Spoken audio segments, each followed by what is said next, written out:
Welcome to Boxing Fans Talk TV. I'm your host, TDT. You can refer to me as Miss T. I gotta ask you guys, from my end, it looked like I'm online, but I don't know. I see somebody in the building already. Let me know if you can hear me and everything. I had some computer problems. I was like, God dog it. And we hella late, but my computer didn't want to act right. Then the sound didn't want to act right. So can everybody hear me? Let me know. Sorry for the tardiness.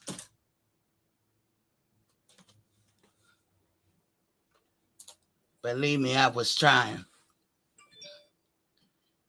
Okay, well, I'm going to go ahead and go. Well, y'all see the thumbnail? Keith Thurman is getting the shaft. What is he to do next? Well, it's story time. You know, with me, I'm going to let you know how I see it. And you guys can see it how you want. But before we do that, first, let's turn to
Hey, welcome back to Boxing Fans Talk TV. I'm your host, CDT. You can refer to me as Miss C or just plain old TT. We had some computer difficulties today. I had to try to work through. That's why I'm late, y'all. And I'm sorry, because, Lord, I was like, what in the world? Then when I fixed the computer, the sound didn't want to work. I was like, God damn. But I see y'all say y'all can hear me. So, cool.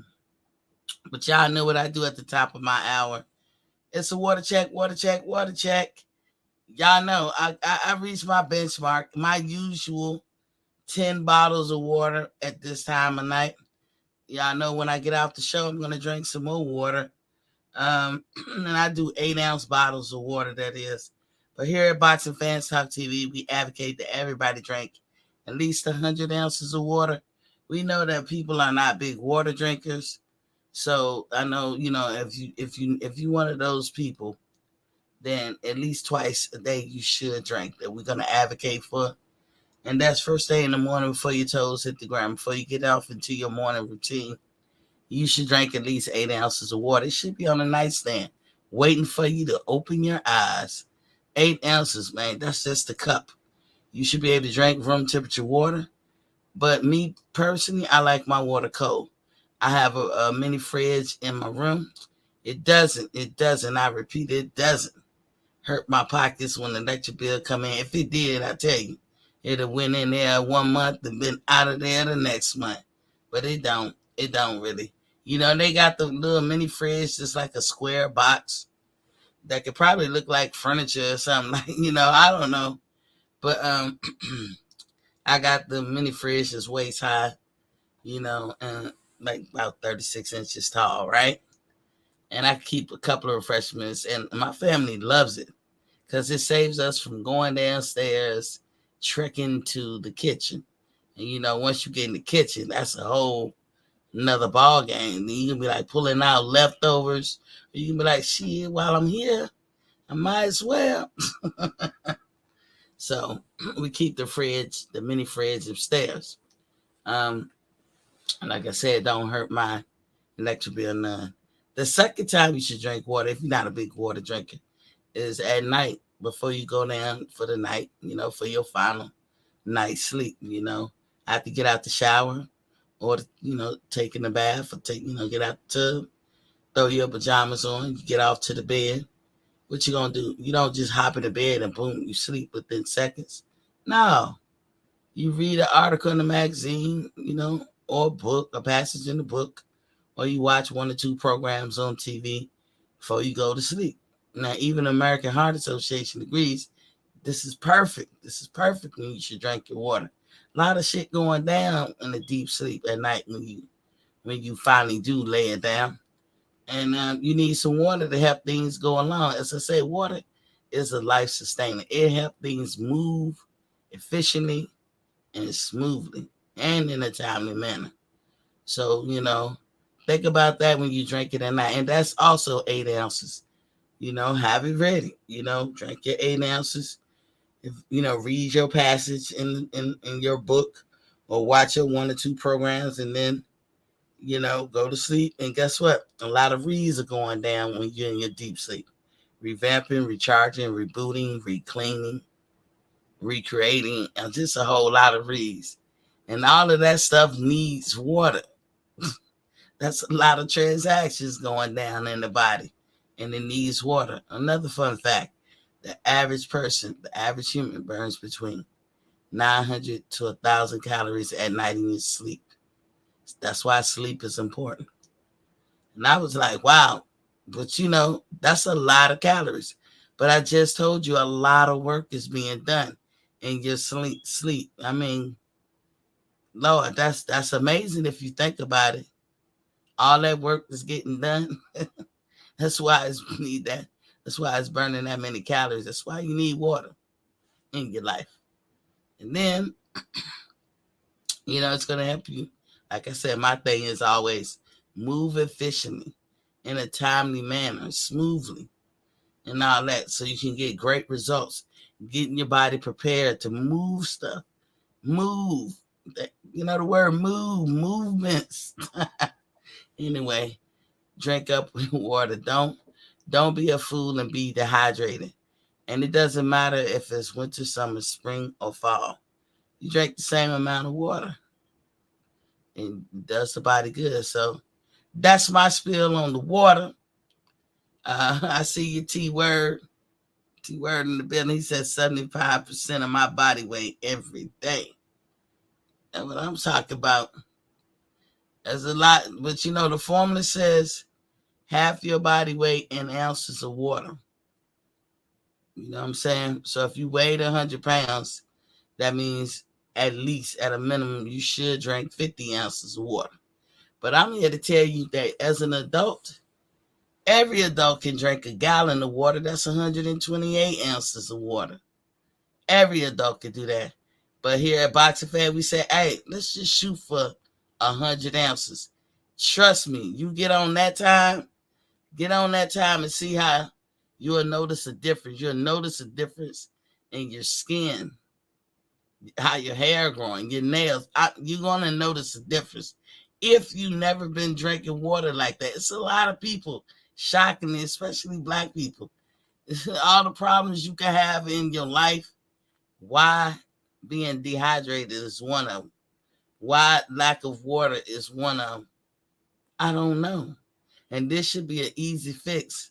I'm always amazed when I ask folks, because just in regular running across people on the regular, I'll be like, hey, we just be kicking and talking, having a good conversation. And I can say, hey, how much water you drink a day? I don't know why I do these things, but I just ask. Not that I visibly see a telltale sign right off the bat. And then they'll be like, girl, I don't drink no water. I was talking to this lady in the grocery store the other day. I was just making conversation. It's the first time that I've been in there where there was an abundance of everything, and it was very calm in that store. And I was like, I was looking around. The lady said, "Can I help you?" I said, "Oh my goodness, this might be the perfect time for me to start coming to this store." She said, "Why? When you normally come?" And I told her the times. I said, "It is never this calm, and I mean the shelves are full. Everything. As far as my eye can see, y'all got an abundance of everything." I was like, "Look at your fruit," and the fruit was on swole, right? Because I always be in the produce section. I'm like the big behind apples. I love it when the oranges are huge as hell. And then I buy the raw beets. Oh, now I hate beets just to chew them and eat them. But I juice the hell out them motherfuckers. And they do taste sweet when you change the texture of them. When you juice them, they sweet as hell. But yeah, I bought my beets were the size of navel oranges. I like, what's going on here? The bananas was thick as hell. You really gotta grip them shits. I was like, okay, did I just step into the twilight zone? Like, this is what I'm thinking in my head. That's why I was looking around like, why the hell all these goddamn produce big as a motherfucker? So she was there. She said, girl, they came off the truck like that. Man, the grapes was like 2 times their size. I grabbed me 2 bags of black grapes. I'm about to go get me some more. I already then went through that. I got like a few left on the vine as we speak. When I get off, that's what I go to. Go to my mini fridge. And I grab my little few grapes that I got left, and I'm gonna polish them shits off when I get off. And then tomorrow, first thing in the morning, yeah, yes, I'm gonna be over there buying them big behind produce. Man, we be going through fruit over here. But yeah, she was just like, yeah, this is the time, blah blah blah. And we talking, and she said, girl, I see you got the right ones in there. Because I had some beets and grapes. I had some bananas in that joint. I had the pineapple look so good. I ain't even cut into that yet. Well, it was already cut, and it's some thick. I like to buy them thick ass pineapples, not the easy chunks, but the thick. Like if it came from the core, like I said, I'll juice it. Ooh, it tastes so good. Some things that I can't eat, I'll juice it. You know what I'm saying? That I can't bring myself to eat. Even the guy dogging on the carrots. Bugs Bunny will be struggling with these mugs. I was like, God damn. They were so fat and juicy that it was only 4 in a bag. I said, maybe they made a mistake. 4 came in the bag. But anyway, all this talking with the lady, I asked her for whatever reason, do you even drink a lot of water? And she was like, nah, girl, I don't like to drink water. And I said, how old are you? What, 32? She was like, 38. She was smiling. I said, yeah, I know we don't crack, just, before she could say, I'm like, yeah, I know we don't crack. I said, I thought you was 32, which I did. I said, why you don't drink water? She said, I don't know. It's just boring. I said, man, you too old to have that kind of attitude. So drink your damn water. Now let me get into a little housekeeping. Please, please, please, in my James Brown voice, and my most humblest voice ever, hit the like, share, and subscribe button. Subscribe if you haven't already subscribed. If you already, don't touch that dial. Don't you dare touch it. You locked in. But do hit the like and share button every time you come up in here. In other words, lean on my leasy when you step into my heezy. Y'all know what I'm saying. Basically, hit the damn like button when you step into my square circle. But and leave a comment. Even if you're watching me on replay, leave a comment. I read them. I take everything in consideration because I understand I'm not perfect. I don't have the only answer, the only solution. I just have my mind, and I just tell you guys to take a walk with me through my mind. But hit the like, share, and subscribe button. Remember, if you already subscribed, don't touch that dial. If you have any questions about anything I've said in the past, present, or what you think I'm going to say in the future, like I said, leave a comment or hit me up at boxingfanstalk@gmail.com. That's boxingfanstalk@gmail.com. I'm here for you, boo. I'm here. I'll get back to you, pretty quickly. And I even make a show around some of these questions. I don't divulge who said it or nothing, but sometimes I have a show on Sunday too. But that's all about health and wellness. So on Sunday at 1300. But I've said everything I can say about it. So I don't like to go into repeat mode. That way y'all can understand why I picked the things I picked to talk about. Y'all understand, because everything for me is about health and wellness, because it's about just being able to live. You know what I'm saying? Being healthy enough to have a normal life. That's it. It ain't about nothing else. I know a lot of people chime in about the weight stuff. And y'all know my story. I had thyroid cancer years and years and years ago, and I had my eyes removed. So I'm not even like most of you guys. So like I had to do extra stuff just to live right, just to not have pains in my chest, just to stop my high blood pressure. Like I got high blood pressure for no apparent reason. They never could figure it out. But when they took my organ, I instantly had high blood pressure. So maybe my body way of saying, man, you took something important and it won't balance out. I don't know. But I had to do a lot, right? So when people ask some questions, good enough for me to go back and do a repeat show or, just do a show altogether, But anyway, that's on Sundays. But again, like I'm not going to sit up there and repeat. Just like I tell you guys, if I ain't got shit to talk about, I ain't going to come in here and regurgitate some bull crap to have y'all having the front row seat to some BS. Nah, we not going to do that. I'm not blowing smoke up your ashtabula. Nah. I'd rather just go ahead and take that day off. And y'all see that thing on the right side, the Cash App in yellow? Boxing Fans Talk TV. That's Boxing Fans Talk TV. Don't be hesitant to hit the Cash App. I know I don't say it all the time like I guess you're supposed to throughout the show. But trust me, I say it in the beginning, so just so I can remember. Hit that Cash App. All donations is much appreciated, and it goes back into the channel. Thank you for the past, the present, and the potential future Cash Apps. And do understand, sometimes I don't even see y'all Cash Apps until I get off live. I got my phone right beside me, but for some reason, I be checking along, and I look at my phone, I don't see nothing. Then as soon as I get off, boom, somebody hit me up. And I'll be sure to thank you personally the next day. Then sometimes I have people say, don't say my name. I'll be like, oh, okay. So I just say, you know what? I'm just going to say your initials. That's how I'm going to try to do it going forward. I'm going to just say your initials. If you want me to shout out your name, stop your feet and light a match in this chat. And I'll be like, hey, there they go right there. Duh, right there.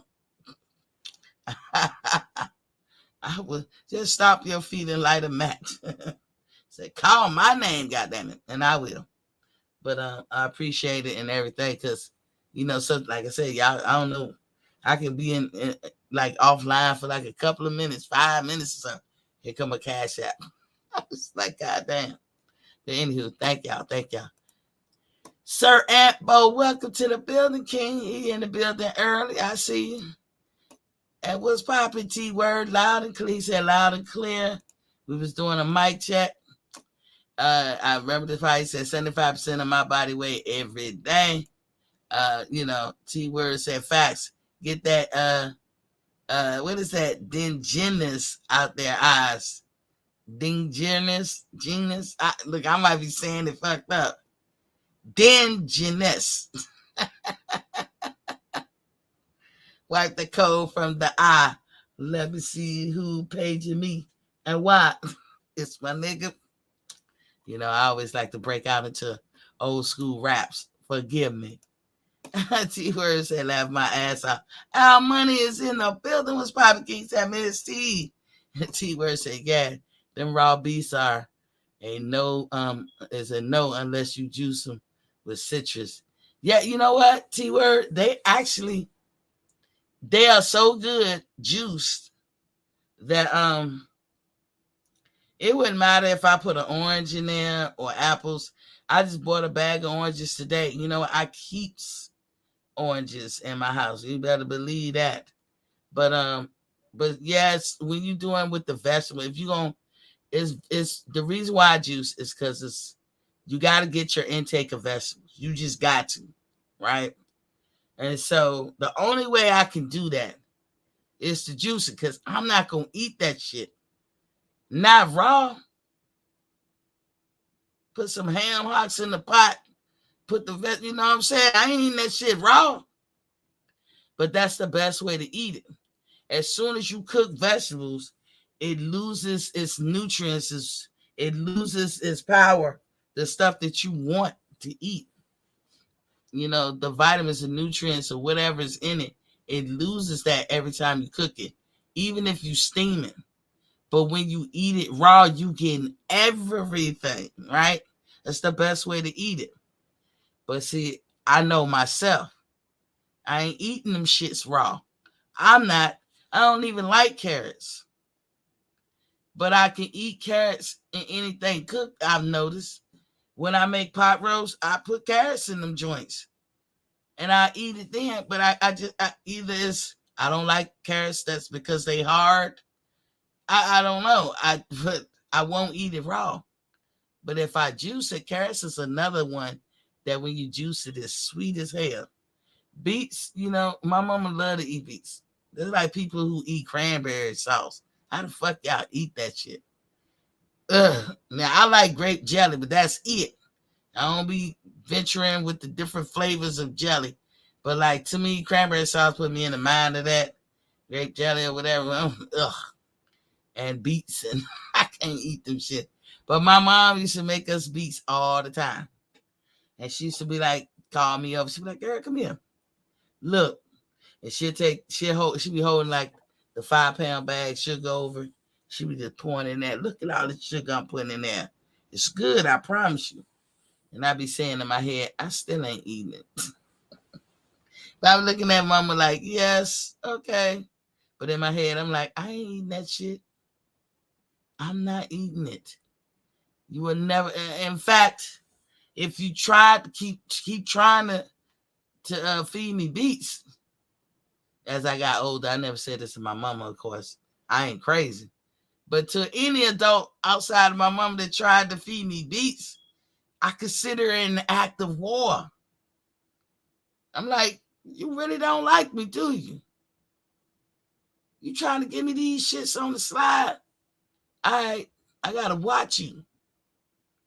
No, you can't come in my motherfucking house. I was serious about it. I didn't like it. And I will be, I'm joking when I say act of war, but I'll be mad if you try to push them shits off on me. Like, we ain't friends no more. I thought you liked me.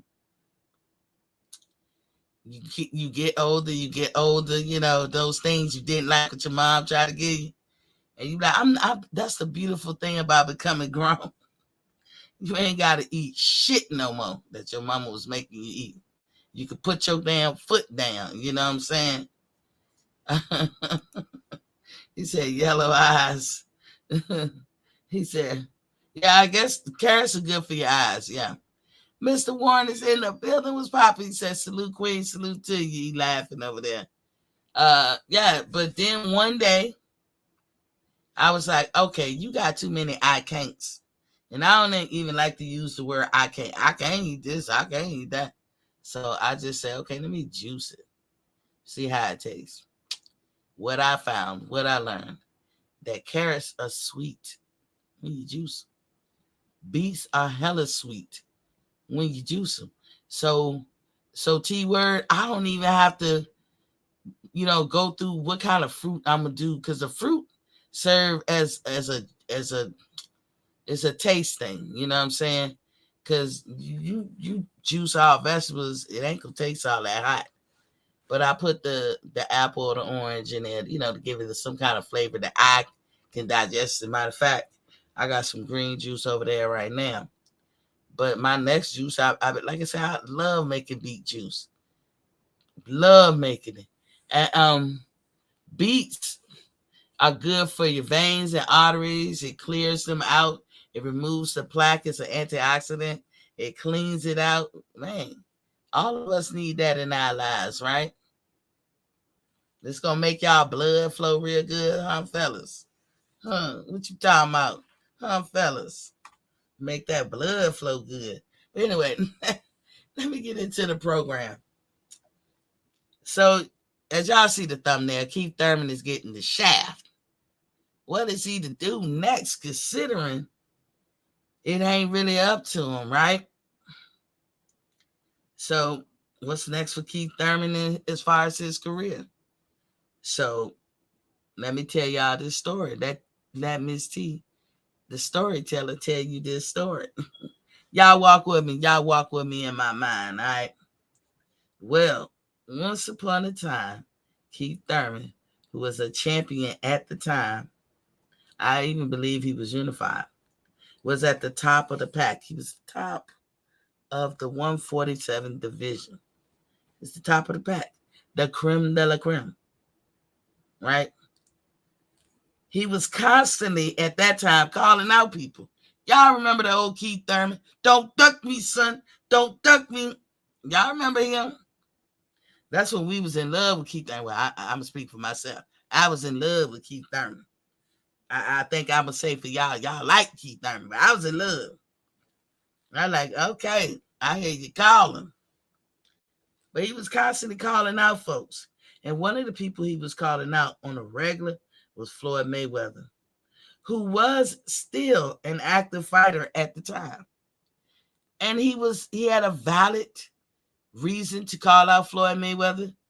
He was valid in his calling out of Mayweather, because I believe he was like a mandatory, or could be a mandatory. I believe Keith Thurman was in a position that he could have petitioned the sanctioning bodies for a mandatory with Floyd Mayweather. Now, Floyd didn't want to fight Keith. And here's the reason. Here's a couple of reasons. It won't because Floyd was scared. Let me put that out on Front Street. Floyd Mayweather was never scared of Keith Thurman. But Floyd Mayweather had a different agenda. Y'all remember Floyd Mayweather was on HBO. Then he went to Showtime. And he only went to Showtime for 6 fights. Soon as Floyd kind of like left HBO kind of lingered for a little until it fizzed out. Floyd going to Showtime. I hear that HBO had a lot of difficulties. They kind of messed up their budget. They wasn't doing the proper things, kind of like what Al Heyman doing now. And they kind of just mismatched folks and just, putting everybody before the fans and the fighters. You know what I'm saying? Eventually, that wasn't a workable or winnable combination. HBO fizzed out. So we know HBO is online, still a cable channel, and it has no boxing. And you would be like, HBO, how easy for you to just bring it back? Apparently, it's not that easy, because they ain't never bringing it back. And we hope. I mean, and you know what's crazy? At that time, Showtime and HBO had boxing. Fox had boxing. ESPN had boxing. Everybody was happy. You can get boxing any and everywhere. And people was happy. But they knew, everybody back then knew when to put on a pay-per-view and when not to put on a pay-per-view. But if you look at PBC now, you'll be like, they lost their mojo. They don't know what's pay-per-view worthy and what's not. But there's a reason. There's a reason why they do pay-per-view. And it got more to do with the budget or not have or the lack thereof. They don't have a budget, y'all. I know some people be ready to get in my neck. Me and my homeboy, who that was my boxing buddy. Boy, we be going back and forth. We always was on the same page, in the same mindset. Both of us was in the Navy. We retired together. He did my retirement up before, like I retired right before he did. And like I said, we was on that boxing thing, and we always was either his house or my house looking at boxing. Both Floyd fans was, just loving it, right? And to find out this dude is a Spence fan, I was like, what? But that don't matter. I said, man, I still love you, bro. I just can't believe you know, a Spence fan. So we talk about boxing and very rarely even get off into the Spence conversation. But he definitely is a Spence fan. I'm tempted to call him a Spence sexual, but he definitely can't see. He got that delusional thing going a little bit. And I was like, oh my God, not my boy. It's like Invasion of the Body Snatchers. Anyway, I'm sorry Miss T got off the story. Let the storyteller come back. Let her come back. Come on back, storyteller. So we were talking about Keith Thurman calling out Floyd on the regular. And Floyd didn't want to fight him, not because he was scared, but Floyd had an agenda with his career. He was nearing retirement, and he was on a money grab campaign. Can you blame Floyd? Can we honestly blame Floyd? Can't really blame him, because he didn't show us enough in his career where he could do that. So, okay, moving on. Now, Floyd knew that this couldn't keep, going on, Keith calling him out every time he turned around. It's probably bad for business. Or maybe fighters don't want to always, be somewhere where they know the person going to put a mic in their face and say, so, what about Keith? Did you hear the latest what Keith said? So Floyd needed to nip that shit in the bud. And like I said, it was a valid call out. He could have been his man, though. But y'all remember Floyd back then? Floyd would win belts and sometimes drop them towards the end of his career. Like at the end of his career, you remember how he was winning belts and he'd drop them? Come at Floyd with the rah-rah. Hey, Floyd, you got this mandatory. Or we're going to strip the belt. Nah, nigga. Mauricio, all of y'all don't got to worry about that. Take your fucking little belt. Because y'all ain't finna tell Floyd to do nothing. And Al Heyman was Floyd's manager. Hence, manager. But the promotional company that made the big bucks fucking with Floyd was Golden Boy. It wasn't PBC. It was Golden Boy. And I hear people say, but Floyd had his promotional company. So do Tank Davis. So do Devin Haney. So do Terrence Crawford. So do Earl Spence. A lot of people got promotional companies. And even for Floyd back then, it was name only, really. It was a consolation prize. You would see Golden Boy's promotion for Floyd fight, along with Mayweather promotion. His name was up on a banner in black and white. But Floyd company wasn't even a legit promotional company until after he retired. Think about that. Even just going forward outside of this story. Think about that every time you guys see people's banner up there, whoever they may be. Ain't nothing wrong with it. You got to have something to legitimize some of your little merch. It's going to help you with tax purposes. To the fighter who don't have a promotional company, shame on you. Or somebody ain't telling you the real. Why they keep the secrets from you? Why they treat you so bad? You have to ask them that. Because it's definitely going to help you with tax purposes. Saying you have a company. You don't got to prove it, but so far. But Floyd had a Mayweather Promotions for a long time. And it was inactive because it was pretty much a name only. He always had his merch, But Golden Boy reaped them benefits as a promoter. Al Heyman just advised him. That's why Al Heyman finds it easier to wear the hat as a manager than a promoter, because it gives him a little bit more wiggle room to do the shit that he do, like them 360 deals of whoop-de-woo. But let me get back to storytelling. Miss T coming back. Miss T coming on back. By the way, he earned the right to be that way. Talking about Floyd. And Floyd knew Keith wasn't going to stop. Calling him out every motherfucking chance he could. So what happened? Next is the Floyd through Errol Spence and Keith pathway. That's what happened next. You know, he threw Keith Thurman a bone. A bone that he probably didn't really want, because Keith wanted the big legacy fight. Keith was, I believe he was unified. Keith was trying to get to that glory. He's trying to get the Super Bowl, undisputed. But if you're not going to do undisputed, you know, I don't know what's higher than the Super Bowl, y'all tell me. But fighting Floyd Mayweather got to be in boxing the highest thing. Belt or no belt. Getting the golden ticket and shit. How they said Charlie Wonka in the chocolate factory. If Floyd is the goddamn golden ticket, or the chocolate ticket, or whatever that was. Mr. Warren said, Queen, I'm cooking them eggs. Throw some hash brown in there. T-Word said helps you own the content too. Yeah. All that good stuff. You know, but it don't mean that you truly are a promotional company in truest sense of the word. Floyd had to come out and correct that. The problem is a lot of people is living in his era or trying to recreate what he did, and you can't. The book is closed on that. You can't recreate it. But some people make it look easy, don't it?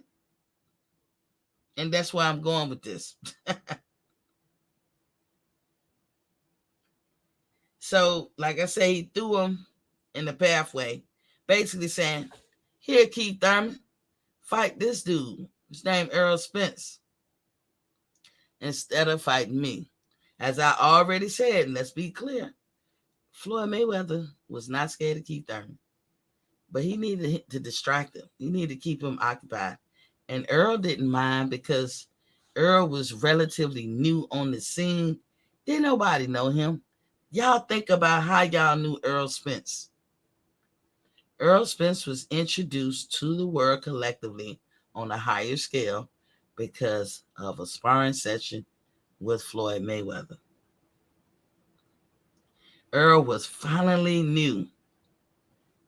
You know, he was finally new to us, or we finally knew who Earl was. He was fairly new on the scene. Unknown. You can even call him that. And possibly unranked at the time.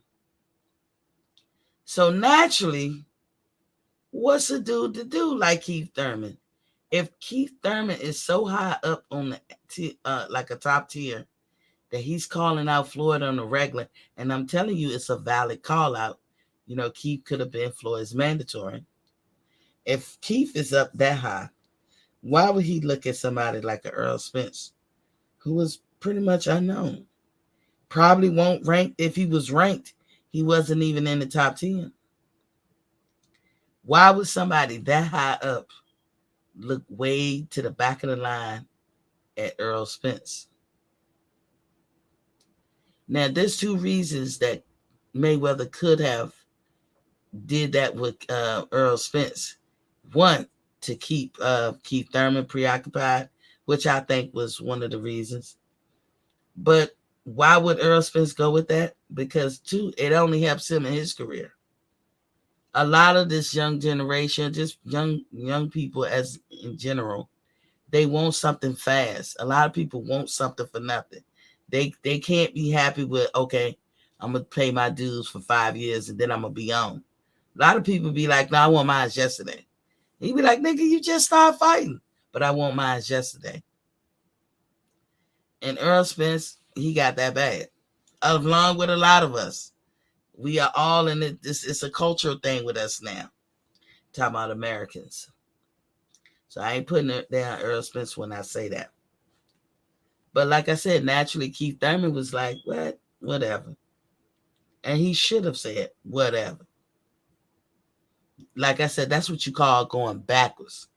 And if you right there at the cusp of gaining everything you've been trying to work for, your legacy fight, or, all the belts, why on earth would you look backwards? That's counterproductive. You wouldn't do that. None of us in here would do that. So I ain't mad at Keith, but I'm not mad at Earl at this point. So now let's go forward. Now, how do you take an unknown fighter who's not ranked and make him significant enough to warrant a fight with a top tier fighter in the court of public opinion? How do you do that? Like I said, hence the sparring story of Floyd and Errol. This was strategic in my eyes. It was to help fast track Earl's career by giving him relevance. Because that's what fighting Floyd did. It gave him relevance. And it preoccupied Keith Thurman. Earl played his part. Floyd played his part. It gave him relevance. I'll keep saying this over and over. Never in the history of boxing, though, did somebody piece up Floyd Mayweather and tell Errol Spence. And think about it. Floyd is retired now, so we can say never since Earl Spence has that happened to Floyd. Floyd keeps that stuff private. I'm sure they got tapes, but they ain't leaked. Like he got a chokehold on that shit. I'm surprised that a lot of shit ain't leaked. But Floyd has what you call the doghouse rules, where you gotta quit to get out that ring. And you know how men's ego and pride sometimes can't save them for themselves. But from the word on the street was that Spence made Floyd quit. Spence made Floyd yelp in pain. Yelp! Floyd supposedly got mad, threw a grown man tantrum. Stopped everything, kicked him out, all kinds of shit. Now, Spence didn't run to the nearest camera and say, hey, guess what? I beat up the great Floyd Mayweather. Whoever started leaking and leaked it, Floyd leaned into it in the way that he could to get ahead of the story as to not be damaging to himself. Earl Spence, that's why I say Floyd played his part. Earl played his part. For all we know, that shit was done on purpose. Because it never happened before, and it hasn't happened since. Nobody can make that claim to fame. You know what else was born out of that sparring session? What was born out of that was the notion that sparring is way more important than the actual getting in the ring and fighting. Sparring is supposed to be where you get in and you work on certain things. Like when we in the gym, we'll say, okay, you two spar, but I want you, person A, to not throw no punches.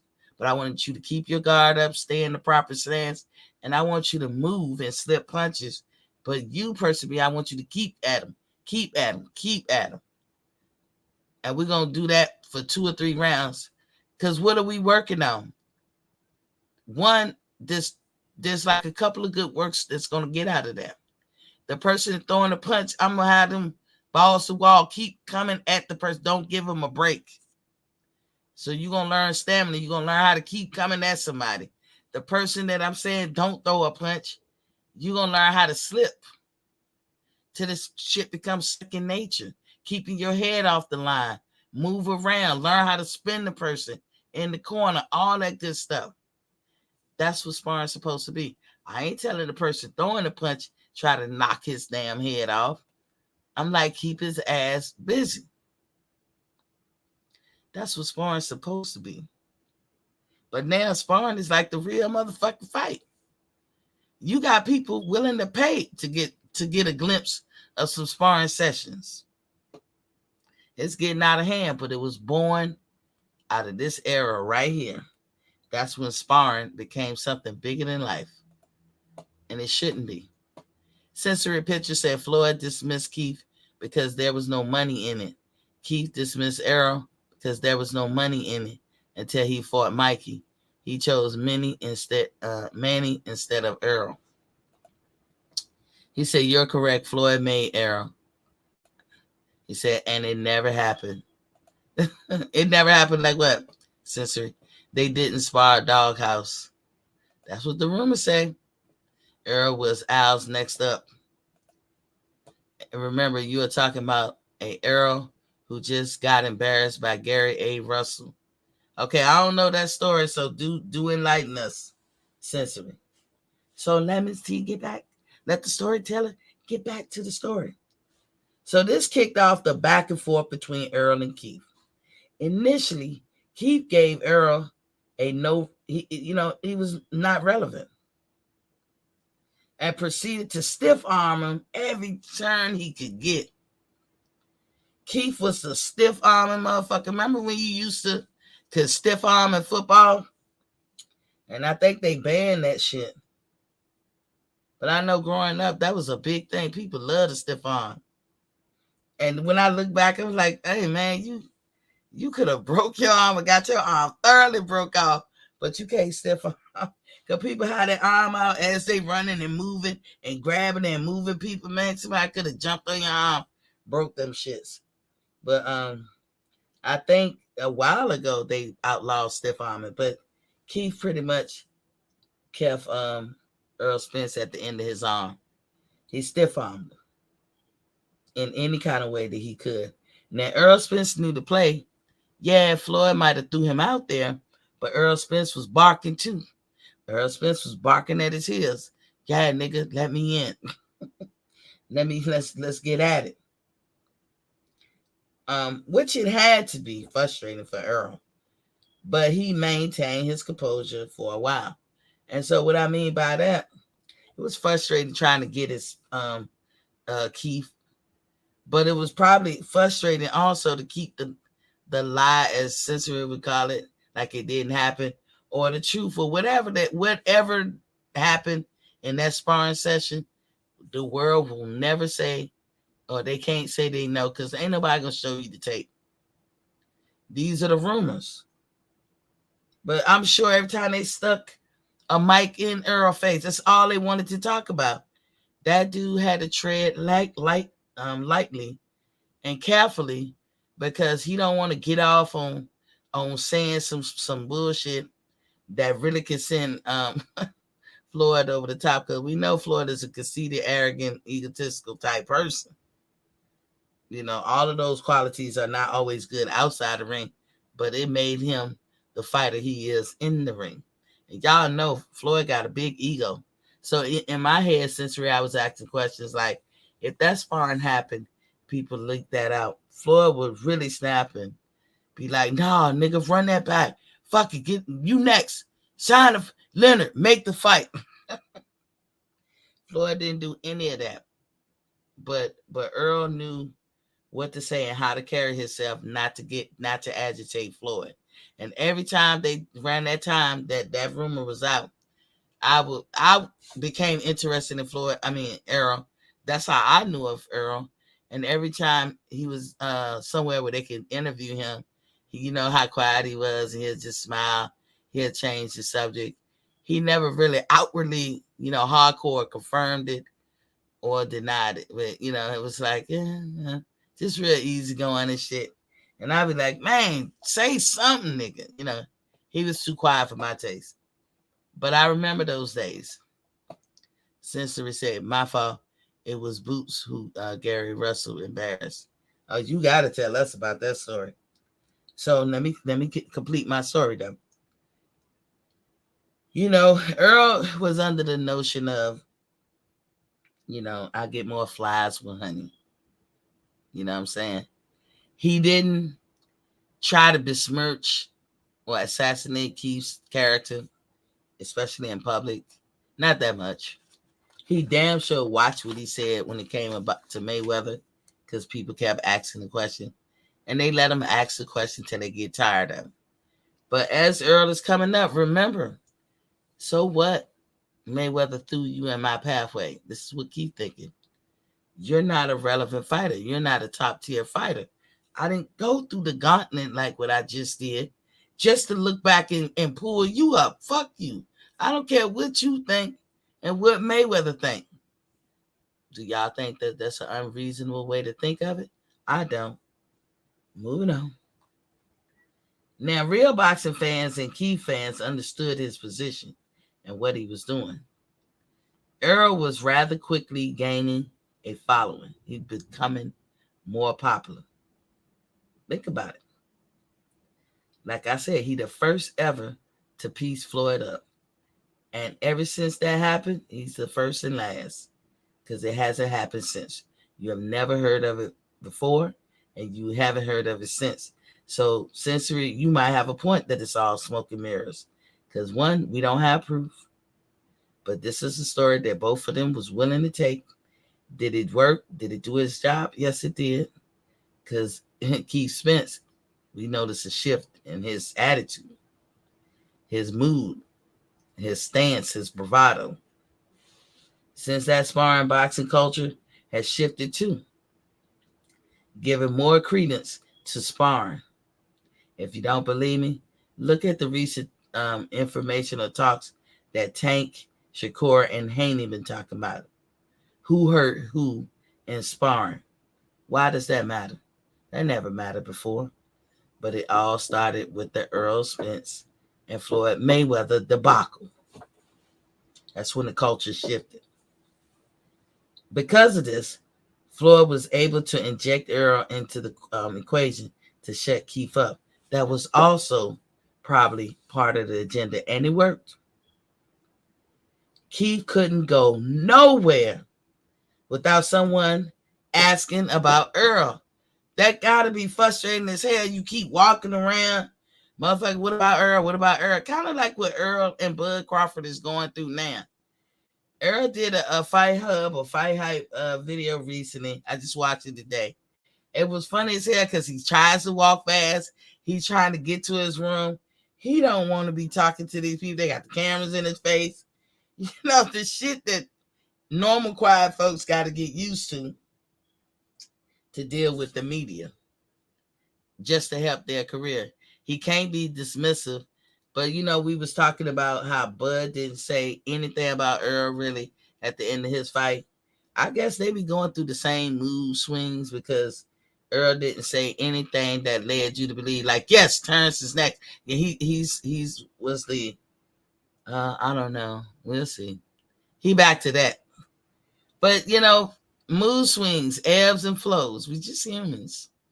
I'm not mad at either one of them. We just humans. It's I'm not mad. I'm not gonna sit up here and say he got it, he should have, you know. But they going through some shit. What I don't like, and this is me breaking from the story a little bit, is that you ask Earl, you ask Frank Martin, you ask other people that you know probably hating on Crawford. Hey, did you see Crawford's fight? Nah, I ain't see. I saw the highlights. Get the fuck out of here. You saw that whole motherfucking fight. In fact, it was told to me that it was loaded. I saw it. I thought somebody snuck and loaded it up. But you could go see that full fight on YouTube. It's loaded up for free. So if you didn't buy it, you can go check it out right now. Back to the story now. Back to the story. The storyteller goes back. Earl was patient. Sir Ampo said fruit is a great source of hydration also. Indeed, sir. Indeed. And that's your flavored water right there. Right, Sir Ampo? I love drinking the juice from some kind of fruit. Whatever. Oh my God. You talking about better than whatever the store could put in there on that shelves. Y'all ain't y'all no good eating on that end. Earl was patient, but he was also frustrated. Eventually, until current day, he's angry. So he ran the gamut of how he feels. He was trying to be patient, recognizing that Keith is the man. He's a top tier guy. He holding all the cards. Let me not assassinate his character. Let me, use honey to get more flies. But he was also frustrated to keep asking and asking and asking and seeing this dude giving him the stiff arm. Now, up until this point, it was, it got to a point even for me as a fan of Keith Thurman that I couldn't even defend him. But up until this point, when he giving Earl Spence the stiff arm, I understood his position. And most of you should too. You are new rooted poop in this game we call boxing. I already ran the gauntlet, nigga. Far be it for me to keep you from going through the gauntlet. When you go through the gauntlet, that means going up the ladder through all these different fighters, then come holler at me. If you got a motherfucking belt that I'm unaware of, a ring championship, a lineal title or something that I'm unaware of, then I'll holler at you. But since you don't got nothing that's going to add to what I'm trying to do, and I'm at the cusp of being great, nah, nigga, I'm not thinking about you. And I, for one, was totally on board with Keith Thurman with that. As do a lot of y'all probably. But today, like I said, Earl being patient and frustrated at the same time. All the way up to today, he can't stand Keith Thurman. That shit that he went through, he felt like it was unnecessary and it shouldn't happen. But I think Earl Spence is a little bit misguided in that notion. But it's up to him. He's a grown man. He can feel how he want to feel. But I think that's why I don't understand his anger. Because Keith was doing what he was supposed to do. Would Earl himself wind up doing him damn self? Fair exchange is no robbery. But I'll get to that. I'm jumping ahead of the story and everything. Let me get back. So where were we? Keith fans were finding it hard to understand and explain what's the holdup. He had become so relevant talking about Earl Spence that it was hard on Keith fans. I couldn't say nothing. I had to eat that shit. Every time somebody be like that, your boy ducking. Fuck that pretty motherfucking boy, whatever y'all want to call Keith Thurman. I was like, jeez. I couldn't say shit. I was feeling like I was standing on hollow grounds, Make sure y'all hit that like button and subscribe button as I'm telling this beautiful story. But there was a shift in Keith. Because I'm remembering, don't duck me, son. Floyd. I remember Keith was like, I'll beat up anybody's ass. I'm just putting my stank on it. But that was the attitude he had. And you couldn't say he was chinny. You couldn't say he was stomachy. You couldn't say none of that shit about Keith Thurman. And that's why he got this nickname one time, because all it took is one good crack. Keith was fighting people, hitting them in the ribs and breaking motherfucking ribs. You know how hard you gotta hit to break ribs? But he was doing that shit in the fight with 8-ounce gloves. One time, have people looking crazy when he knocked him out. That's why he was a fan favorite. He's also, keep in mind, one of the few people that you could point to that made PBC be what it is today. So Al Heyman should owe the shirt off his back to people like Deontay Wilder, Leo Santa Cruz, Keith Thurman, Adrian Broner, just John Molina, just to name a few. Without them, PBC wouldn't be shit. PBC needed them to get their foot in the door and put on a pedestal or get them up to the pedestal that they are today. D Young is in the building. What's poppin', King? He said, Queen T, my baby, salute. What's poppin'? And Keith was one of those guys. So Al is always probably going to have some affinity to Keith and Keith to Al. Keith also a good little boy. He don't tell shit. And I'm like, ooh, Keith been there so long, he know where the bones are buried. You know what I'm talking about? But he don't do it. I also think that, you know, Keith been lied to, just like I think Earl and everybody else been lied to over there at PBC.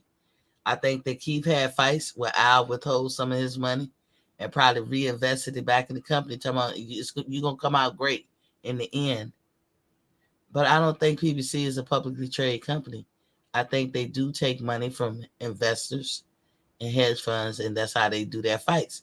But also the contracts that they have with the networks, and, the networks give them a budget, and that's how they make their money.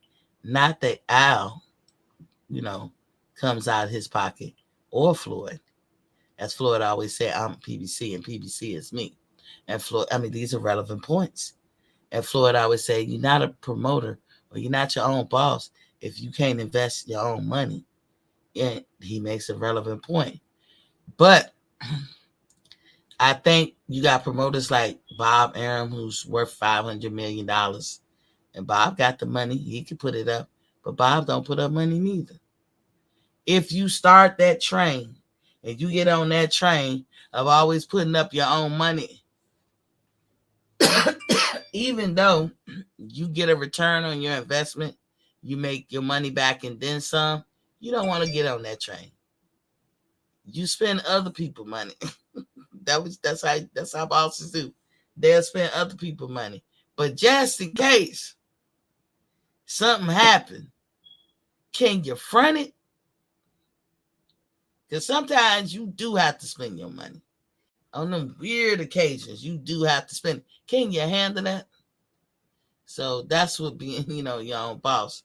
And Al Hammond, he would never, even if he could or couldn't, in my opinion, he would never dig in his own pockets and front no money. This is why everybody gets pay-per-view now. And pay-per-view that shouldn't be pay-per-view is on TV. So getting back to the story, let me get back to my story. There was a shift in Keith Thurman around this time. There was a shift in his fans, us not being able to explain him. He wasn't the same warrior, ready for all the smoke. Earl continued fighting despite waiting on Keith, who he didn't try to wait on him. And while Earl continued to fight, Keith was like fading in the background. Because at a point in time, Keith really still did look like a duck. And even if you as his fan didn't want to call it a duck, you can't say it didn't look like it. Now, after his fight with Danny Garcia, Keith decided to address his injuries. No problem, right? Legitimate. That sounds good. Keith explained that he had those injuries for a while, but he had been putting it off. And at this point, he had to go and address them. He felt the need to address them.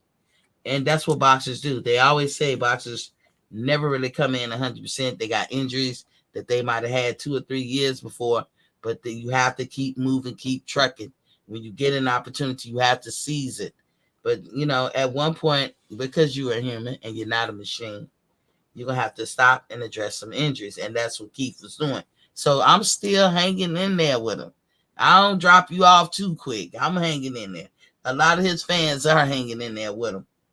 Because they were like, makes sense. You've been kicking ass for a minute. Yeah.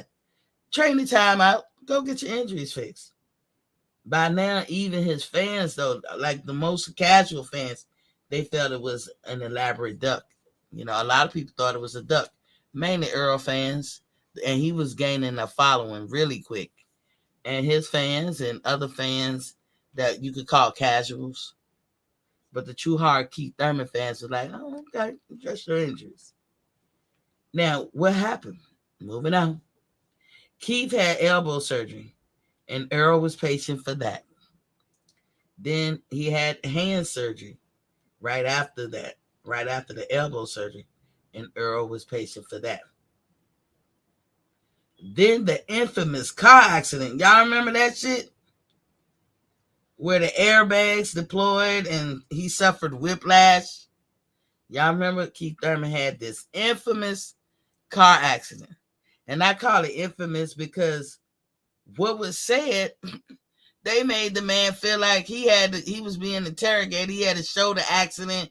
So what car? And you saw he was driving like some kind of pizza, I don't know, Ford Festiva looking up. It wasn't a car befitting somebody that's supposed to be a champion and supposed to be a millionaire or whatever. But Keith never carried himself like that. You know, Keith was always, to me back then, a regular type dude. He won't go be running out getting a Bentley, a Ferrari, and all that other bullshit. He has like a little regular Ford Fusion or something. I don't know what the car was, but it was something that you and I could afford. He said, I'm driving this. Now, either Keith was saying, from the video that's playing in my head, it was like a blue car or something, a light blue. He was like, either I'm driving this as a substitute for my car, or this the car I had an accident in, or what have you. But it was the airbag deploying that further injured him and gave him whiplash. So one right after another, elbow, hand, car accident, right? Eventually, Earl saw the writing on the wall and lost interest. And this is when, a lot of time elapsed. Earl was like, fuck all this. I'm not going to keep running behind this nigga. I'm not chasing this nigga. And I get it. I feel him. I feel him. Don't y'all got friends that y'all be thinking they want you to chase them? And if it's, like for me, if it's one of my homegirls, I'm like, bitch, I'm not finna chase you. What the fuck? Bye. I see you when I see you. So moving on. Keith vacated his WBC belt, putting it up for grabs between Porter versus Garcia. Remember that year he vacated in April. I want to say it's sometime April 24th, something like that. He vacated the WBC belt, which put it up for grabs for Porter and Garcia. Because remember, they fought for the vacant belt. And of course, Porter won. Y'all remember Earl Spence got in the ring soon as Porter won. And Porter was like, yeah, he was talking that good shit. But then Porter subsequently went on to fight 2 fights. I think it was Ugas, maybe, and somebody else. And he was like, oh, man, he was just talking shit. But he eventually doubled back, and he did come back and fight Errol Spence. But yeah, that's what happened. And I was like, what was going on?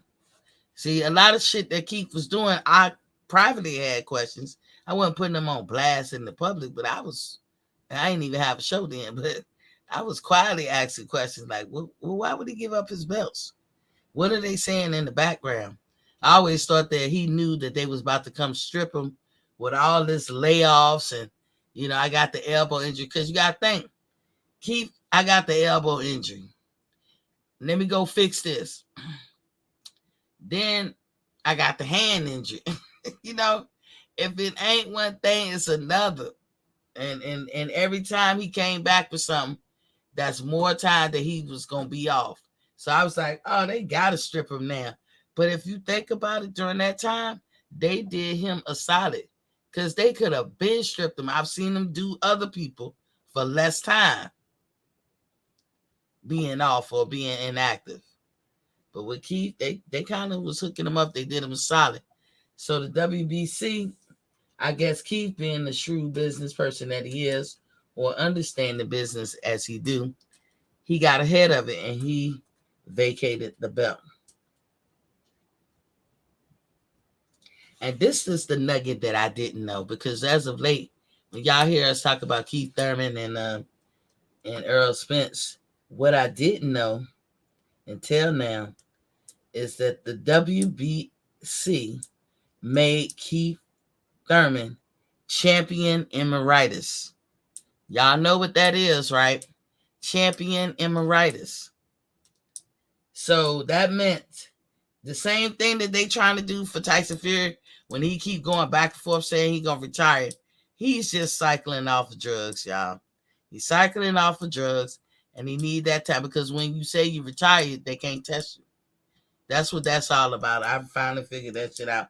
Maybe I'm late to the party, but I finally figured it out. But the WBC has a belt called the Emeritus belt. And what that does is anytime a person finds themselves in a situation like a Keith, who had all this layoff time and had all these issues he had to address, we can't hold up the boxing world because of you. Run us that belt, give us back our belt, and we're going to make you champion emeritus. So when you do come back and you're ready, i.e. take a fight or tune up, whatever, and you're ready, we're going to catapult you to the front of the line. We're going to make you the number one contender again. So, because you're losing your spot by dropping the belt, right? You dropping all the way down because you done vacated the belt or we stripped the belt. But when you're ready, we're going to put you right back at the top. So you don't lose. You ain't got to go through the gauntlet again and try to come up the hard way. T-word said Klitschko too. Indeed.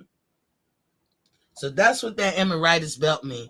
I never knew until today as I was reading that Keith Thurman had that. So my apologies. And Boxing Fans Talk TV, we got to make a correction here. We didn't know. I didn't know that he was an emeritus champion. That explains why Keith Thurman is ranked number 1 in the WBC. I'm sitting up here saying that shit ain't fair. How he gonna come back after all this time? You know, and I still like Keith Thurman, but I was being honest. Or with Deontay Wilder. Deontay Wilder had lost his champion. Y'all know I don't believe he truly lost, but he lost it. That's what the word says. That's what the black and white. That's what is going down in history, that he lost it.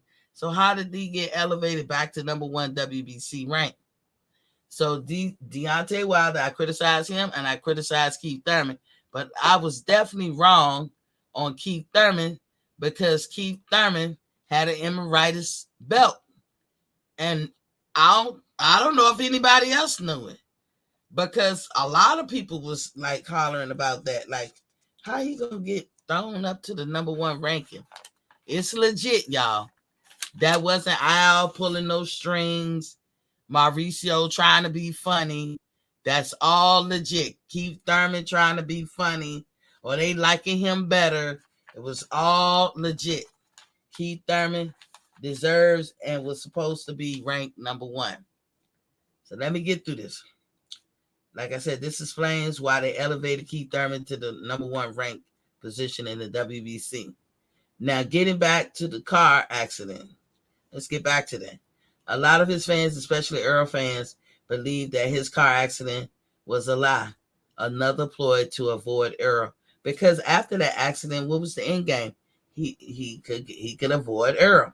I guess he was running out of body parts to say he injured, or to have to explain. First it was his elbow, his hand, and then it was the airbags and his shoulder. You know, and you go on and on. So the car accident was the icing on the cake for me and for a lot of people. And it was also the straw that broke the camel's back for a lot of people. T-word said, I knew it, but folks don't like it. Yeah.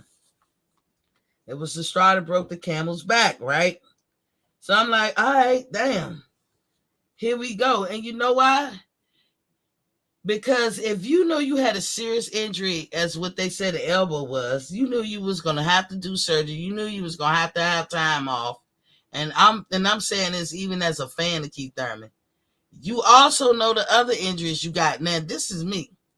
If I'm in a sport where time is of the essence, meaning you really don't want to have no time off. You want to keep charging forward as many fights as you can per year to get your status up there. When you do take downtime, you want to address everything all at once. So I'm going to say, you know, I got this elbow surgery. That was the biggest of all my injuries, but I'm also having trouble with my hands and shoulders and all that. I'm going to have to take a much needed break.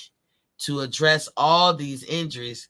Otherwise, Keith Thurman can't get in the ring and fight for you guys because, I'm going to be, coming in broke dick. And that's what he needed to say. And guess what? That way you have people mad at you for the one time out. Instead of my elbow, then you get past the elbow and everybody's like, you should be good now, right? It's been like 8-10 months. You should be good, right? Oh, nah, I was good. But then my hand. And here go another 10 months. Oh, okay, what about your hand? Everything good now. Oh, man. You ain't never gonna believe it. I had a car accident. 10 months and 10 months and 10 months and 10 months. And now it's a couple of years.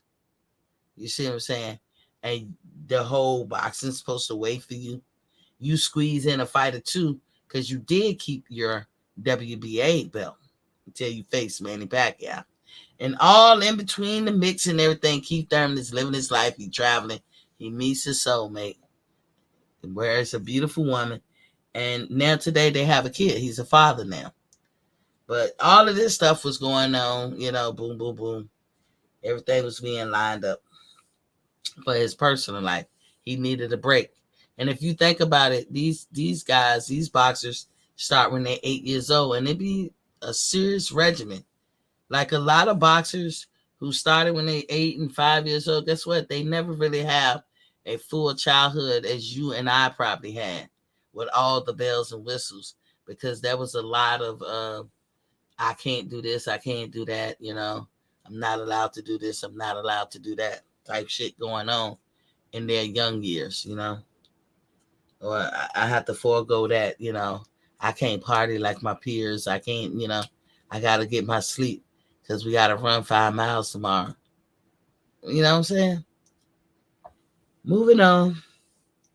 I say Keith was very strategic. He was very strategic how he played that out. But I was sitting there like, why is he doing it? Stuff that I couldn't really see or understood back then. And this is also what's going on too, is rumors that Earl Spence is riding dirty, so to speak. You know what I'm saying? I have not said he was dirty, and to anybody who's listening, I said there was rumors. And side note, I've met real boxers in my life. And I always ask them this because I was always curious. Because we sometimes can see telltale signs of somebody riding dirty. And y'all know how I feel about cheating in general. So I asked them, do y'all be knowing, how do y'all, when you in that boxing world and in that community, you know who's doing it, who's not. The thing is, a lot of fighters just don't call people out because they put it under some umbrella like snitching. That's why I say Floyd Mayweather is a damn genius. Because in a sense, when he was calling for the clean boxing program, or just clean up boxing, clean up the sport, he was dry snitching. But he wasn't. It's the way he did it. And you still can do that. He opened that door for you. He created that lane for you. But Floyd knew that people was in boxing riding dirty. He knew that shit. But none of the men were brave enough to come out and say, this nigga right here is dirty. They're not going to say that. But what they'll do is they avoid that person as best they could. And I'm telling you, Keith Thurman was avoiding Earl Spence like a motherfucker. And that was some rumors of that with Earl. I didn't say he did it. Again, let me be clear. I never say he did it. I said that was the rumors around that time. Was that on Keith Thurman's mind? Let's give an example. You got Conor Benn. Fucking Eddie Hearn tried to build this nigga up like he was the second coming to the 147. Like it was Errol Spence and Terrence Crawford and then Conor Benn. Like he was a top tier fighter. But who has Conor Benn fought? Who was he asking to fight? Come on, Chris Algieri? Adrian Granados, no shame against Adrian. I actually like that dude. That dude is awesome to me. I think if there's a such thing as bad luck, that dude had it. He had it in boxing. But I actually like Adrian Granados. He was the truth to me. And he tough. But it just wasn't in the cards for him. But don't worry, your second part of your life, Adrian, things gonna pick up and you gonna be winning. But he was a great opponent for Conor being. Despite Conor cheating, he still was putting on the show. Conor had a hard time, but y'all remember Conor was knocking everybody out. And then think about the top tier American fighters. You got Ortiz, Boots, Crawford, and Spence. And not to even mention other people that we not bringing up. Not that I trying to disrespect anybody else that I probably forgetting, but these four would do. Boots was never clamoring for Conor being. Ortiz wasn't. Neither Spence or Bud. You cannot say the four of them was scared of Conor being or ducking. They ain't want no parts of him. Eddie Hearn didn't put no pressure. He would just keep mentioning he wanted the fans. He wanted to orchestrate that in the court of public opinion. He wanted the fans to pick up on Conor being and just be like coming at Spence or Bud neck. Like, why you ain't fighting Conor Ben? But people ain't God works mysteriously, because people must have knew something. But I guarantee you, Earl, Crawford, Boots, and Ortiz was like, that motherfucker dirty. Ain't no sense in me going over there. So when I was talking about the rumors at the time with Keith Thurman, was that something that was on his mind that we just didn't know? I don't know. But fighters do know who are dirty, and they know. They just know. They know the telltale signs better than us. They gonna get wind of it because motherfuckers gossip. And they in that boxing community, I don't care how big it is, it's actually small. Sir Antbo said Conor being juice, and yes, he was. Now he trying to maintain his innocence, but the test is the test. You done failed, my boy. Martin King boxing. What's poppin', King? He said, what's good, Queen? Boxing Fans Talk TV. I'm going to send a donation on that Cash App, but don't say the name, please. I feel you. Thank you. Anybody else? Any other takers on the Cash App? Hook your sister up. General Big Fish, what's poppin', King? He said, Ball C, what's good with you, bro? He said, I forgot your Cash App. It's right here on the side of the screen, y'all. Y'all see this green $sign? And then it say Boxing Fans Talk TV. All one word, just like that. That's the Cash App. It's always on this screen. The green $sign in the right hand. I see it from my end. I hope you guys see it from your end. But it's a green $sign, Boxing Fans Talk TV, in yellow letters. He said, at General Big Fish, what's great, bro? And Bold and Understanding is in the building. He said, salute, Queen T. General said, at Martin King Boxing, what's up, my brother? Everything good? I hope all is well. He said, all good, Big Fish. So, from Errol Spence's point of view, and that Keith Thurman was stiff-arming him still, but Keith Thurman's point of view, he could have been thinking about a lot of things, because that shift that changed him, it came out of nowhere. And it had me even asking, was you scared, Shawty? Or did he believe the rumor that Earl was fighting dirty? These are the things that I was thinking. What the fuck changed with Keith Thurman? What really changed? Ray New Salters is in the building. What's Papa King said, I love you, Queen. Love you too. T-Word said, Queen, keep killing it. So then, you can't glean anything at the time, if you think about it, sometimes when you in it. It takes you to go past that time and look back. One thing I do, for some reason, this is something I'm good at, it explained the job that I had in the military. I recognize patterns in the least likely place. And patterns tell a story. But I can recognize patterns off the rip. You can't hide no pattern with me, because I pick up on this shit. I don't know why. And I don't know why I'm good at it. Then I get a job in the military where they actually teach you how to recognize patterns. So not only am I formally trained in it, I actually have a natural gift to do it. So, don't do shit around me. Brady say, how money say, MKB, General Big Fish. So like I said, Keith goes off and get married. Now he's a father.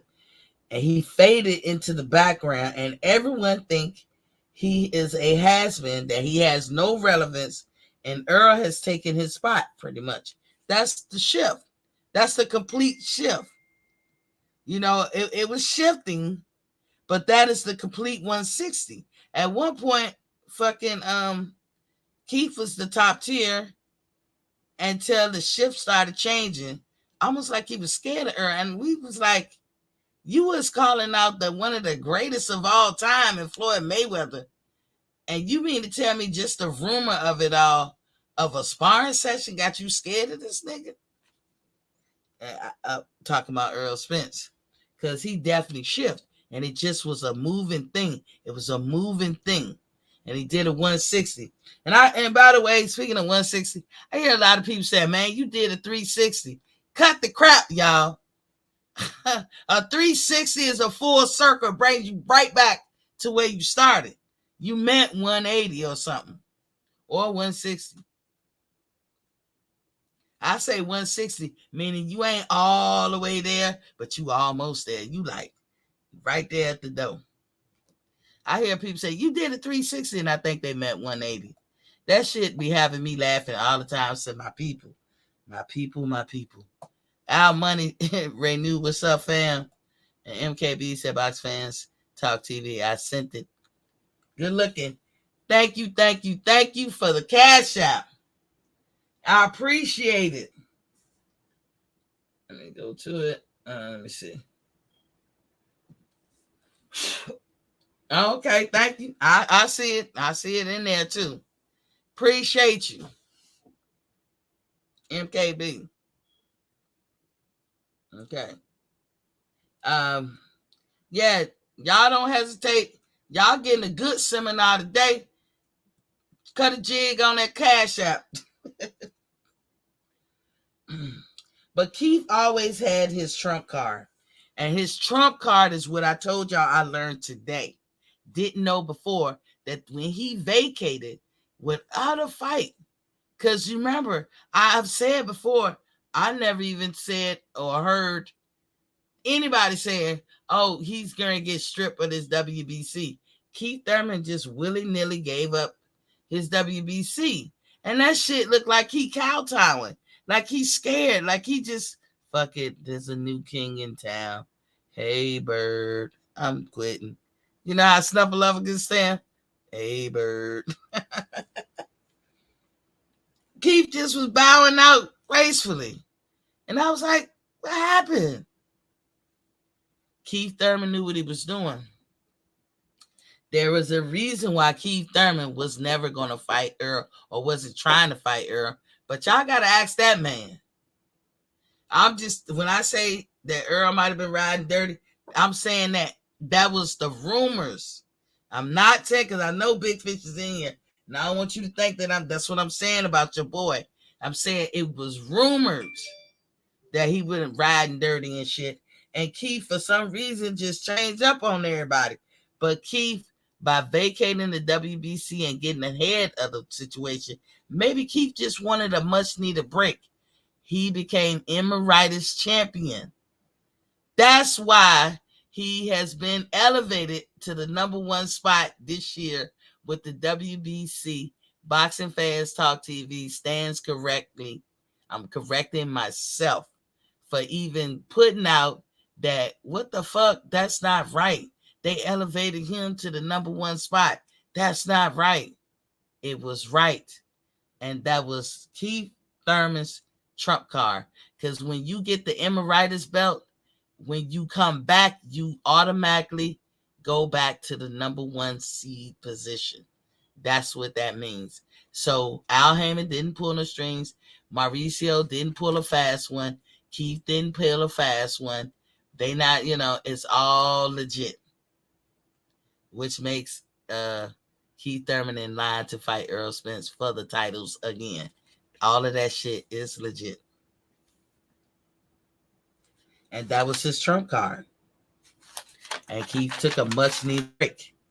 And I say all of that to say, because I'm coming to the end. Y'all like, what's the point in this thing? I say all of that to say, after the car accident with Keith, is when one of his biggest fans, switched on him.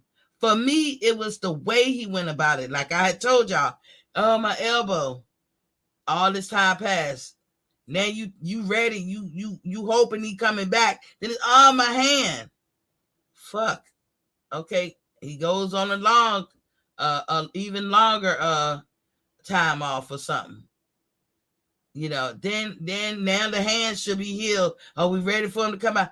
Oh no, I had a car accident. That's what broke me. I was like, well, goddamn, nigga.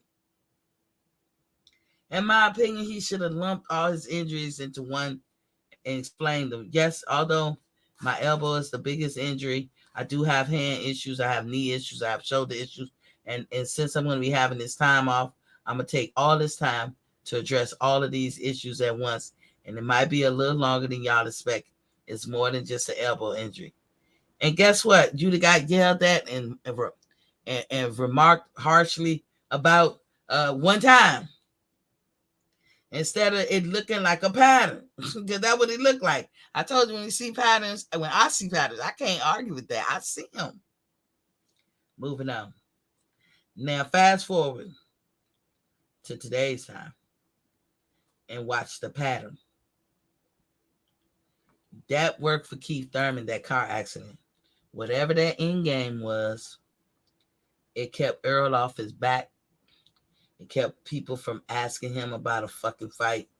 And let him live a carefree life where he can breathe in peace and be with his wife.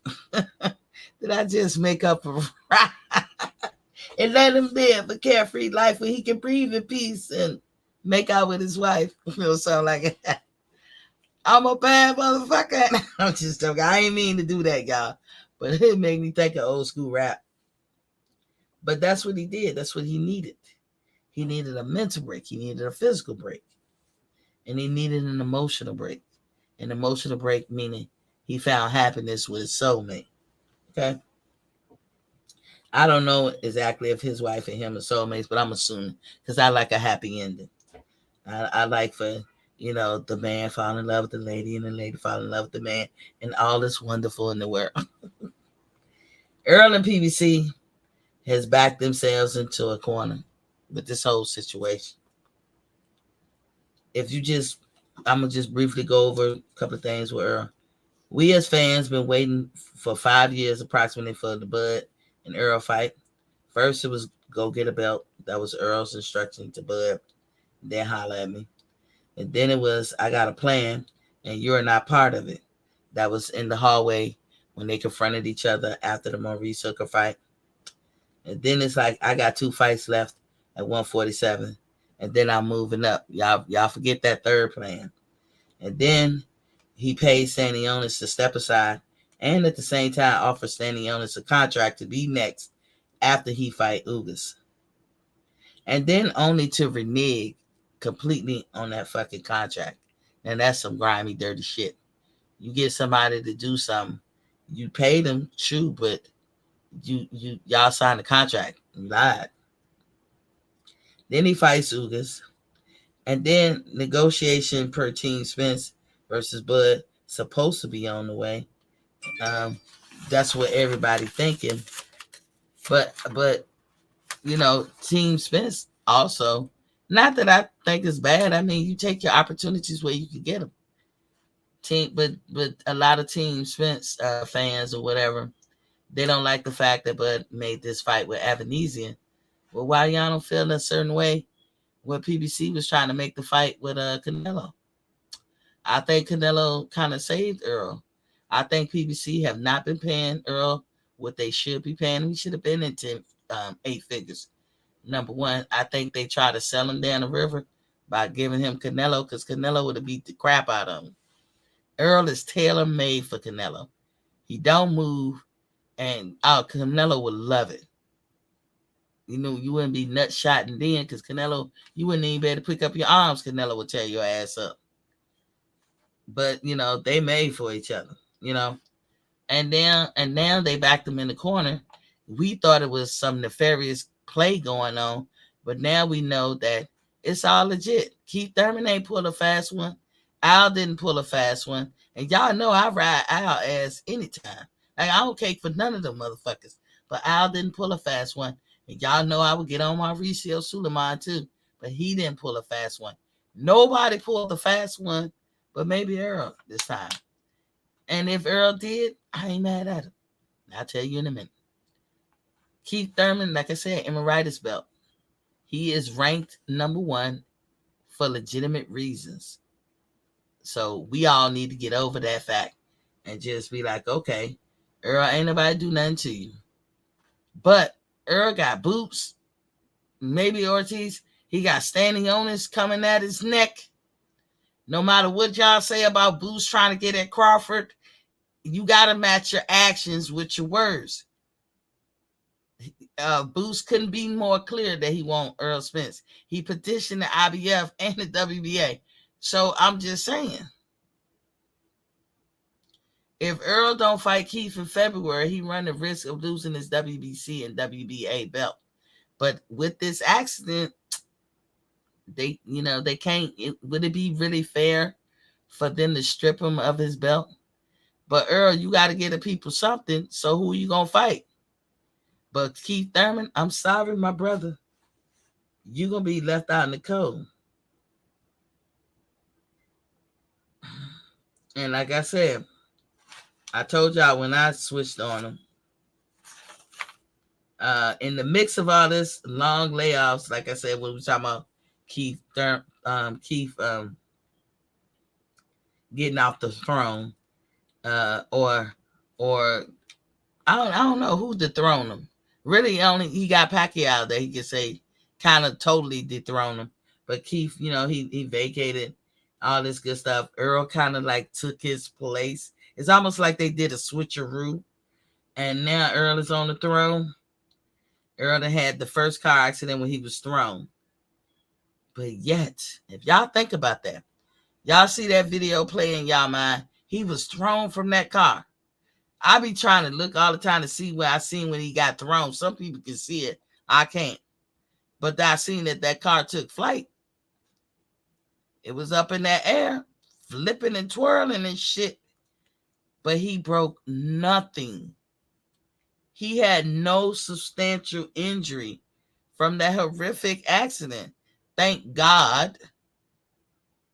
This time, I'm glad he was drunk. If you're going to have an accident like that, because I really do believe the alcohol saved his life.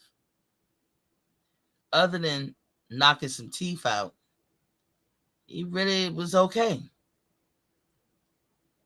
After that, and he had a DUI, but it's kind of like a catch-22. The alcohol saved him, but the alcohol got him into trouble in the first place. So he caught a DUI. Right after that, shortly, it wasn't publicized. He caught another DUI. He has a drinking problem. And he had a couple of accidents. Okay? Boom. He catch the eye injury. Another reason to be laid off. Now, before he goes on the eye injury thing, he already orchestrated a fight with Danny Garcia. But that's not Bud Crawford. So this is why the fans be like, that Earl is ducking or avoiding, because he making moves there. And is it about money? As Big Fish I would say, is it about money or the legacy? We can ask both of them. Why you get the fight with Danny?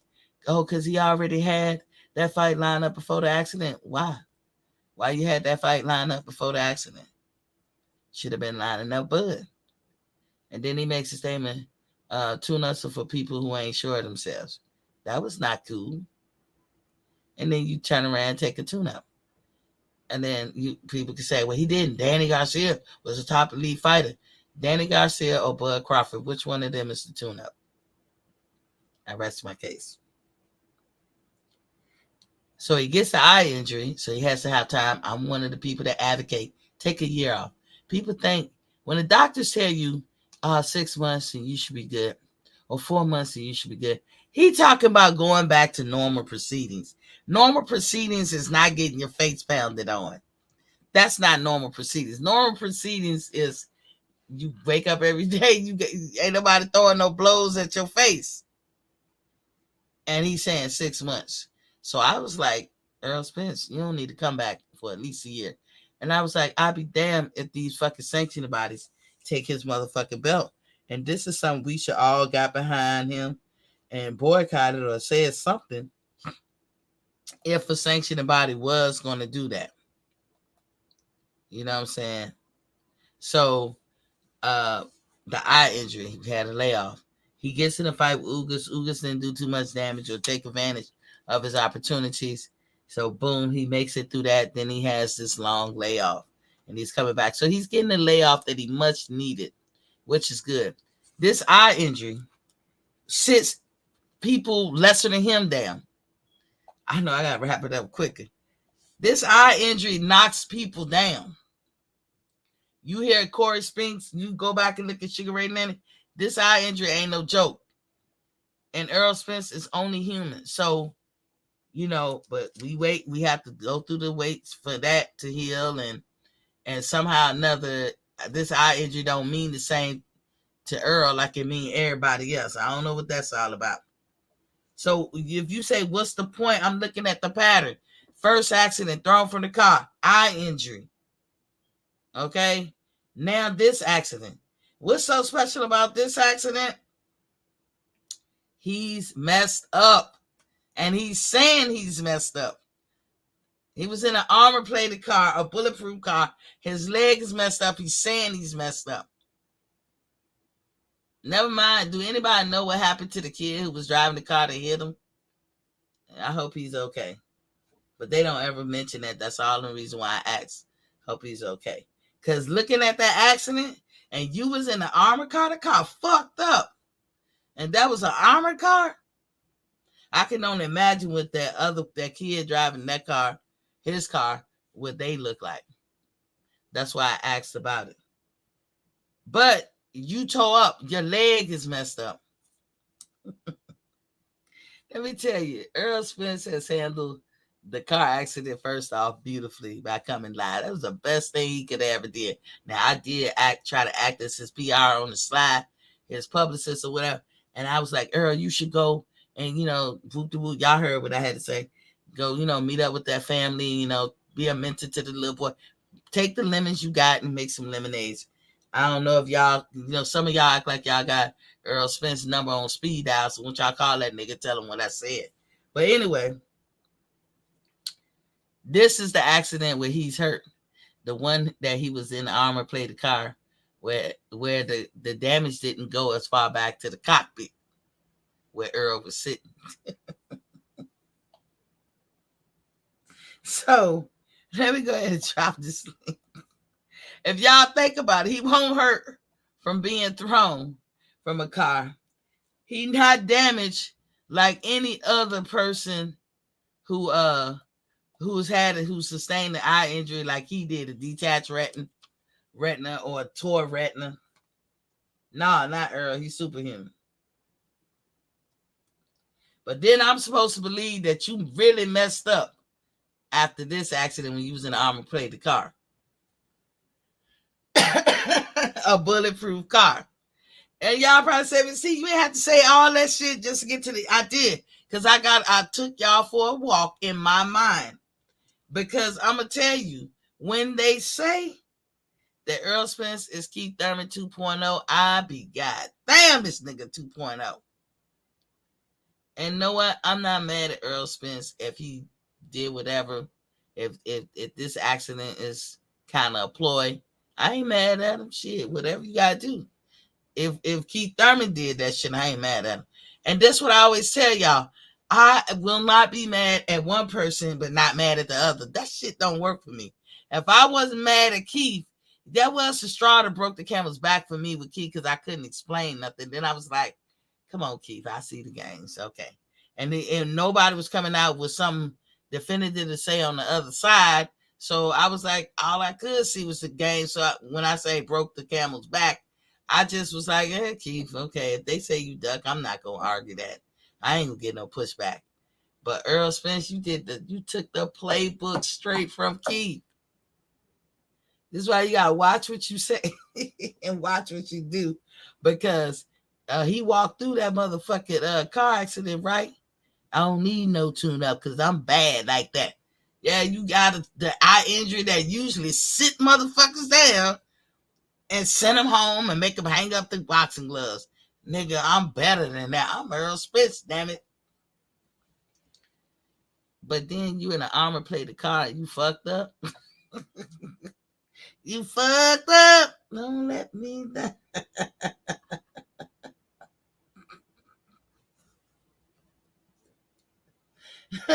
What's the end game? Because if the end game is not to fight Keith Thurman, then Errol Spence, you mastered it. You mastered it, Obi-Wan Kenobi. Anakin, you have the forces with you, my son. Keith Thurman, go ahead and turn him over. Give him the badge. He on the team.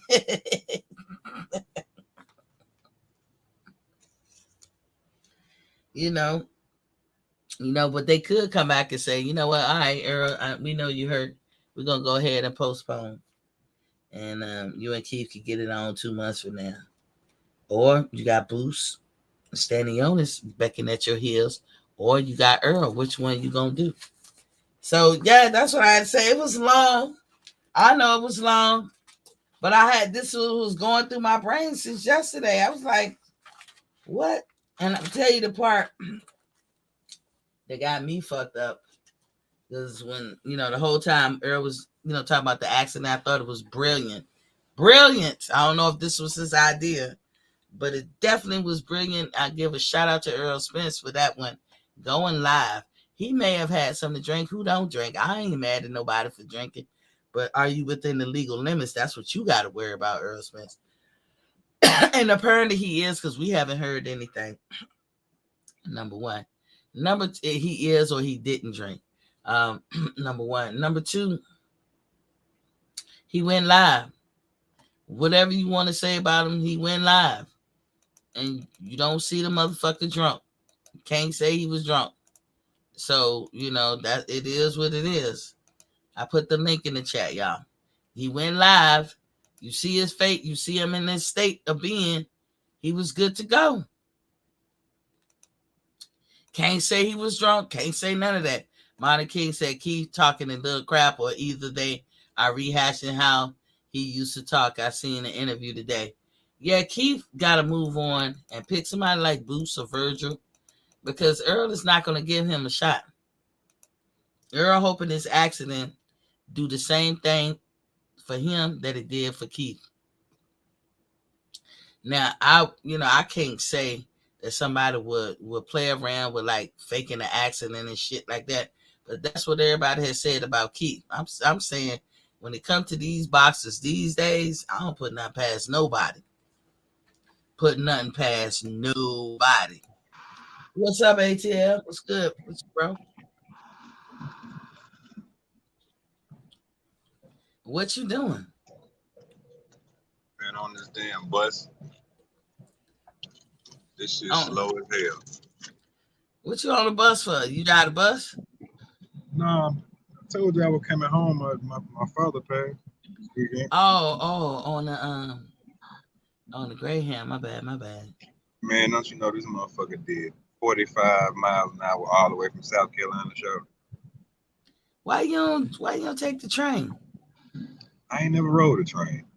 You should. It come all the way to Columbia. I know it goes through Atlanta. I might need to check that shit out next time. This shit ain't where it's at. It's more comfortable as far as space, If you're gonna be somewhere a long time. My mama said it's rough. We supposed to been downtown at 9 o'clock. We still got like 30 more minutes. Damn, terrible. Sean. Yeah, I'm talking about she doing 45 miles an hour. Is she? Well, she got some passengers. She wants y'all to get there safe. Sometimes it's a blessing, right? These people there in South act like they can't drive in the cold. I don't know what the fuck wrong with y'all. But she finna get cussed out when I get out the butt. Who, me or her? Nah, her. I need a cigarette. She ain't stopped nowhere. Yeah, no, he said shit. She fucking up. You been listening though?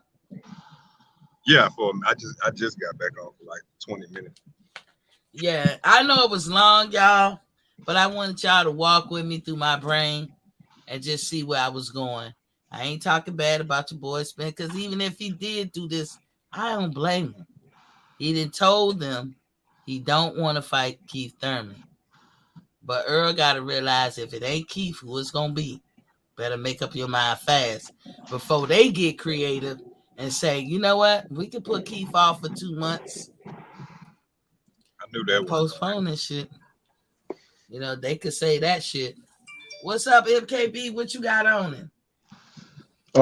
You know what? Mm-hmm. Like I was saying, like I'm just hoping that like we hear an announcement before the year is out because I don't believe nothing PBC say about making Keith Thurman versus Earl Spence. Y'all believe Keith thinks that it's gonna be a fight, right? Y'all see him working out. I never heard him talked about Earl Spence yet though, like saying like he gonna fight him.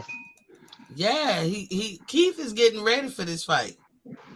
Keith Okay. is absolutely getting ready for this fight. You see little pictures. I don't know if it's Fight Hype or Fight Hub, but they're showing Keith working out and good stuff and all that. You know, Keith is getting ready for this motherfucker, but who he fighting himself. he supposed to be fighting motherfucking Earl Spence. You funny. Y'all know he got to do this shit by February. Now Earl Spence got the accident and now he's hurt. He won't hurt when he was in that first car accident. Man, He he wasn't looked hurt. fine today during the press conference of Frank Martin. Don't he? But he said he hurt. ATL. You know Oh, what?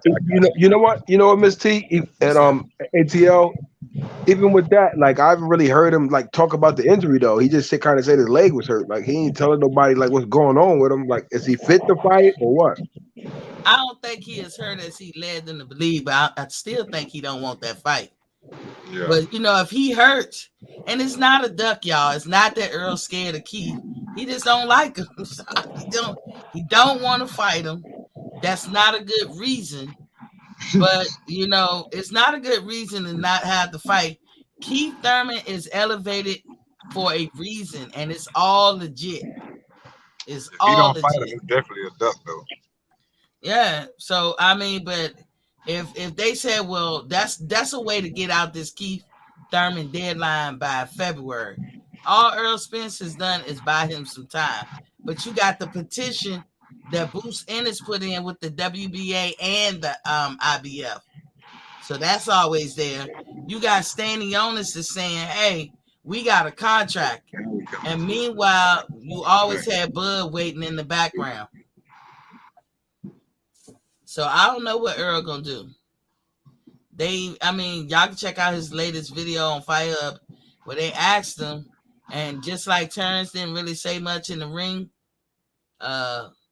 Earl didn't say much in the interview, and I'm not mad at Earl. I'm not mad at him for saying we'll see and all this stuff. Like not now, but I know that just like Terrence didn't call Earl out, they're gonna use that. This almost like they be on the same mood swing.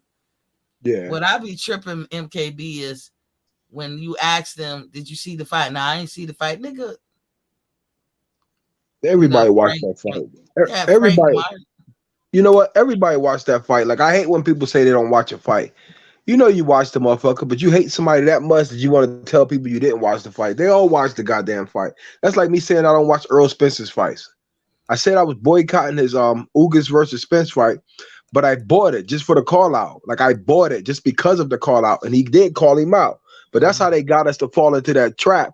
They just playing games over there. They don't respect us as fans, I don't think, because guess what? We gave all those people all of those super chats for so long. All they did was talk about this fight, and now these motherfuckers acting biased like they don't want. They should be like talking to Al Heyman, like, hey man, why you not giving us the fight that we've been talking about for 4 years? And I don't hear that from them. So they all like shills to me. They just all like shills. They just want they want to box Terrence Crawford in. He's like the Hurricane Carter of boxing. Even though Hurricane Carter was locked up in jail, Crawford is locked up out Locked here up. because of these people. Mm-hmm. Yep. Locked up. And you know Yep. what? And you know Mm-hmm. what? Like, and when I first was back in the day with the with the Alphabet Boys, it was like he used to inbox me. It was like I don't know if it was a burner account or what, but Terrence Crawford didn't like the way they used to talk to him. Back then, he didn't like the way they talked to him. He's just a boxer, and that's what I like. That's what I like about him now. Is like people starting to recognize him as just being an American champion. Like it Mm-hmm. ain't about all of that slang and all of that loud talking and what I'm gonna be. I have a big ego. It ain't about that. It's about just seeing the fight you want to see. And these guys just downgrade him all of the time. I like him because of his skills, and I like him Mm-hmm. because of his attitude, and I like him because he's a family man. So to me, he's the better champ, and he reminds me of Sugar Ray Leonard a lot. You know. I like him for all the things that you were saying too. And I used to like Earl. I tell y'all, the only reason that there's like a division between the two is because we made it that way. You prop Earl up and you be like, "Oh, Earl is the greatest," and see, it's almost like you showing him as the standard of what it to be as you're criticizing Crawford. Then we be like, of course, Crawford defender's gonna come back and want to defend him and be like, "No, that's quite not true. Earl, blah, blah, blah, blah, blah." And then we say so, and then it's like a back and forth, and this comparison. They both American. They both Exactly. are black. They both are great fighters. I don't have to Exactly. hate you to like Terrence. I don't want to hate you to Nope. like Terrence. But I'm gonna make fun every now and then because I got this thing that every time we talk about Spence, because I want you to know who we talk about, I put his picture up. There I do you that go. every time. I do that every time. The But Nutcracker. The yeah, Nutcracker. the nutcracker. That's all I'm saying, because he go for them nuts. Y'all know Yeah. he do. Welcome to the building to Ron Harris. First time he's seeing you. Welcome. Don't be a stranger. Monday through Friday, 7:30 p.m. Eastern Standard Time, unless the sister gets preoccupied and can't make it back. Like I could Miss be out and T. about or whatever. Miss What's Miss up? T. Miss T. I'm gonna Mm. show you. I'm gonna show you how unbiased I am. I did see one low blow from Crawford, and that dude Avenesian kind of complained a little bit, but he just had to keep Okay. his guard up. I don't know if you saw that, but I did see one I low think blow. I did. He pointed to himself. But Yeah, I didn't yeah, know why he was pointing. Maybe I missed the actual low blow, but it happened so fast. He pointed to himself, and I remember thinking, "Damn, Terrence, did you hit him low?" Yeah, Terrence, exactly. it can happen, y'all. It can It can happen. happen. But when you look at, let's say, take the last 5 Terrence Crawford fights, how many low blows did you see? Not a lot at all. You can't Not a even lot. really count on. You can count on one hand. But if you say take the last Earl Spence 5 fights, you don't want to do that because it's like 20 or 30 in each fight. Exactly. You know what I'm saying? And when they do fight, which I'm still thinking they are, I hope Mhm. they get the right ref. We need like a Steve Willis up in there or something. Yes, yes. Or Bird. Bird, but Bird, if he see you hurt, he'll stop it. Steve Willis might let you duke it out a little Yeah, bit. He yeah, yeah. We don't talking we about don't need no crazy bird. eyes. Yeah, We we don't don't need need no no bird. Harvey. We don't need no Harvey Doc because he'll stop it. I Yeah, mean, we don't all need. of these guys are legit, and then these ones that I mentioned, reps, but Well, they well, will stop it. yeah, but Bird, he just kind of like he just seemed like ain't that the guy who stopped the he stopped like a Danny Jacobs fight once because Danny Jacobs was laid out on the ground or some shit I think and I, yeah. mm, I used to like Jack Reese, but yeah, after that debacle with Deontay, I'll never like Jack Reese Oh, it was Jack because Reese. that was It was Jack Reese. That's what it was. Yeah. straight cheating. But Bird is the one that was in Conor McGregor and Mayweather. Oh, He's a okay. no nonsense type person. Harvey Dock is with the when he stopped it with Quillen standing on his feet, where Jacob pieced him up, had him knocked out on his feet. That was Harvey Dock. I Okay. like Harvey Dock too, but Harvey Dock could stop that shit in a minute. So he said Spence gonna get stripped, 10 move up. Oh, then move up. Yeah, he probably will. We don't know what Spence gonna do. And if you look at that latest video with Fight Hype, because he was gonna get interviewed. He don't look bad, y'all, but he is not boxing shape. And that's Well, sad to say because he well, looks nice yeah. looking man. Well, if he fight Keith Thurman, then they won't strip him. I'm assuming. But if he don't fight Keith Thurman, I hope they strip him ASAP. Like, cause he Yeah. don't need to be holding them belts up. That's what an order means. And you know that David Avenesian, he's also seeking retribution for that debacle with the gloves and all that. And I don't know where he's gonna go with that or what he's gonna get, but I don't think it's gonna go nowhere. And I hope they don't do nothing. But Terrence Crawford here at the end, you gotta watch out for snakes. Anybody You, could be you a know, snake. PBC, Floyd Mayweather, all of them. People who don't want you to go out the way you want to go out. You better watch out for that. you know why I think it's not going to go anywhere? Because as soon as they checked his gloves and they came back in, him and Terrence Crawford met in the center of the ring, and they was like, Mm-hmm. okay, good, we good now, and we're gonna keep fighting. So how are you going to go somewhere if you already kind of like was like, okay, we good, you know? So he was clear on the fact is that they checked the gloves, and he went right back to fighting, you know. And yeah, he could have said something. Did he know what was being said in that corner? No, he didn't. But eventually, I'm sure he could have figured that out. His corner could have been like, "Yo, what y'all talking about? What's going on?" Because we know the Bud didn't have a head, but there wasn't no doctor that came up. You could tell that the people that came up were the commission, and that was their authority to do so. So you got a problem, you take it up with the commission, the Nebraska commission. I heard that guy for nine, y'all said be lying. Yeah, he be lying like a motherfucker. He was like talking some about it, and he was saying, "Oh, yeah, the Nevada State Commission or whatever." Already, that's a lie I can't listen to because Fanon. I it can't listen to didn't. Fanon at Yeah, me all. neither.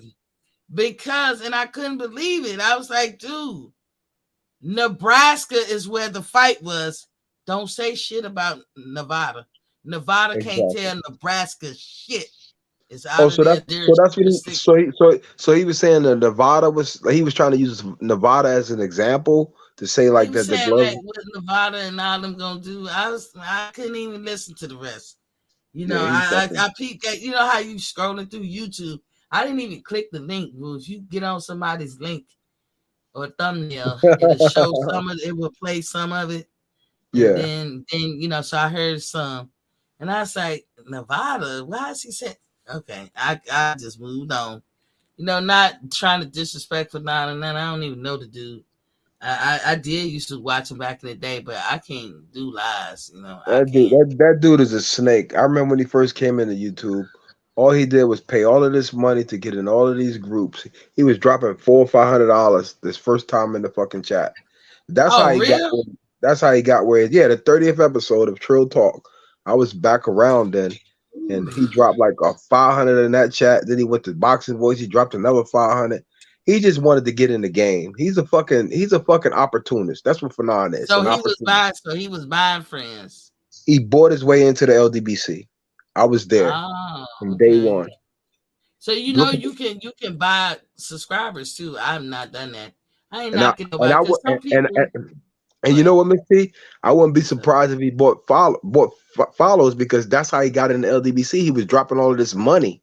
That's how he got in the That's why LDBC. they like them. Okay. Because when Yeah, I came in, he used to have a Sunday show where a lot of people was piling up on that show. A lot of people I yeah, see that's not with the LWC no more, but it was a lot of people.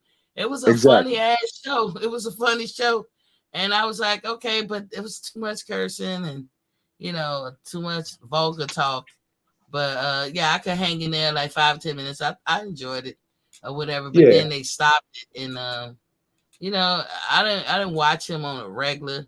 But when I don't care who you are, whether you claim a set or not. If you got a lie, I can't even devote a couple of minutes to your shit. Once I see it's like blatant lies, I just be like, okay, I gotta back off. And yeah, again, no harm or disrespect to the man or whatever, but I'm telling the truth. You be lying, Shawty. You be lying.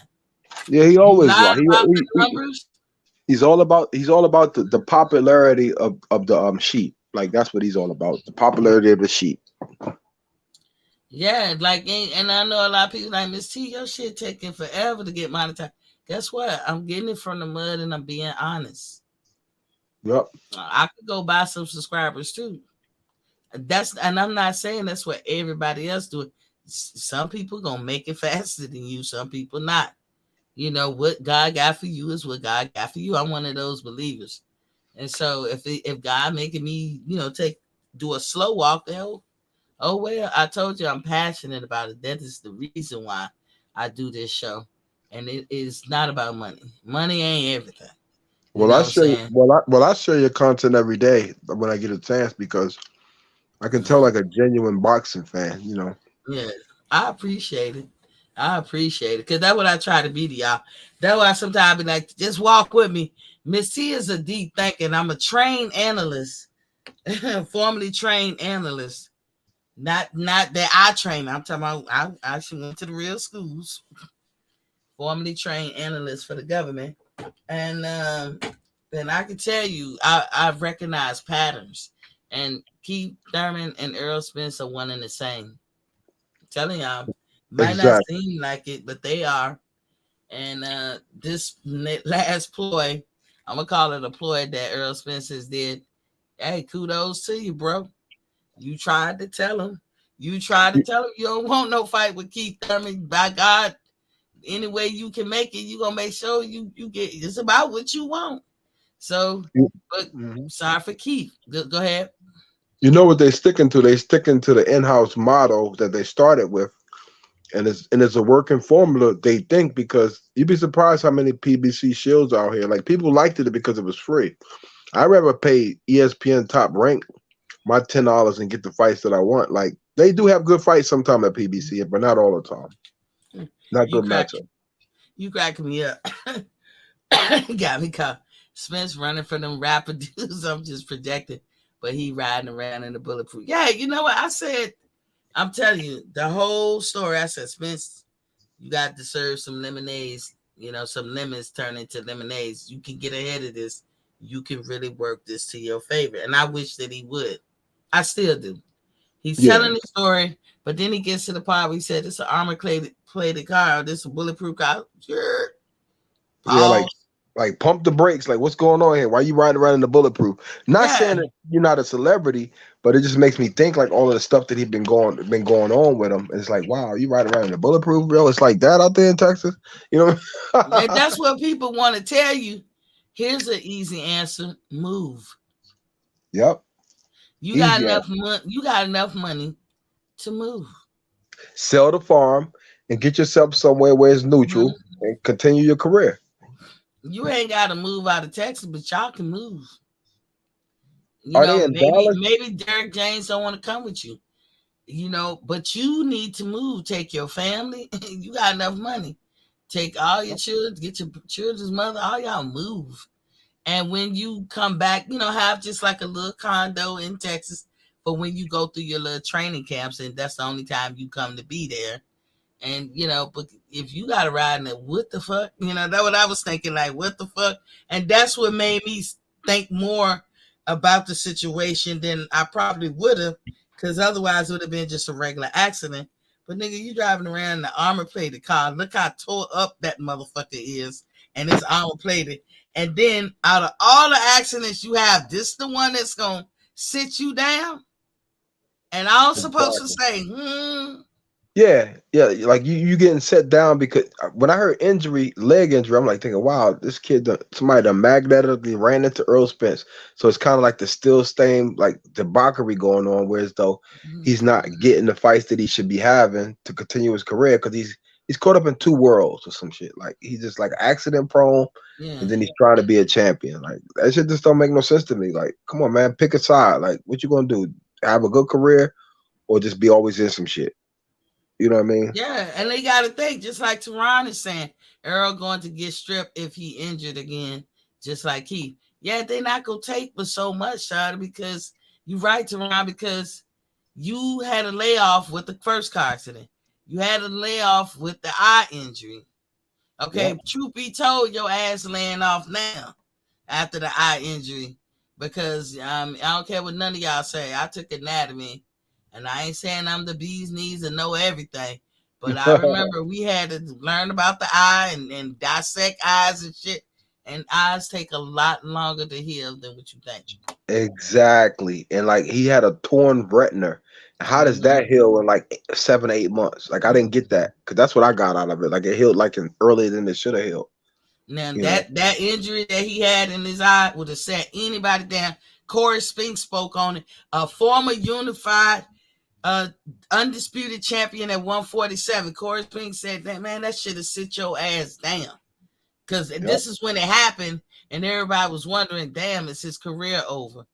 And for Earl, though, he's Superman. He can get thrown from a car. He can have the eye injury that sit normal fighters and any athletes down, but not him. He gets in an accident and the armor played the car and he got injured. But where he was in the cockpit, there was no crash or nothing. You know, it was just the front, the back, and the backside or something. Teron Harris said, don't forget Virgil Ortiz trying to fight Earl as well. Yeah, you got standing on this. Virgil Ortiz, Boots Ennis, and Crawford. Now, I know a lot of people want to throw Boots over there to Crawford, and Boots was talking, I guess, lately. But y'all need to go back a couple of weeks when Bernie the Boxer put out, it might be 2 weeks old. Not this past Sunday that just passed, but the Sunday before, maybe. Bernie said, if you want to fight with Terrence Crawford, Boots, this is what you say. And say it just like this. You're going to get our attention. You're going to get what you asked for. Bernie told him exactly what to say.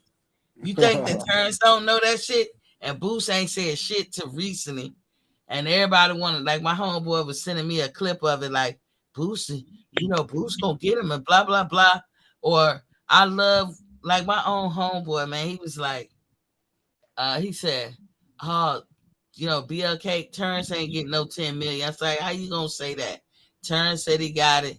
BLK said they paid him. I mean, I can't argue with shit like that. You can take their word for it or don't. I'm not gonna keep on trying to dig into it. I'm not gonna keep trying to dig into it. Like once. Go ahead. Oh, we lost your voice. Can't hear you. Can you hear me? Yeah, we hear you now. Oh. Come out and come. Okay, yeah. Now we hear you. What's up? Yeah, I turned my Wi-Fi off. For some reason, when I turn my Wi-Fi on in the house, it kind of takes away from it. So I left my regular data on.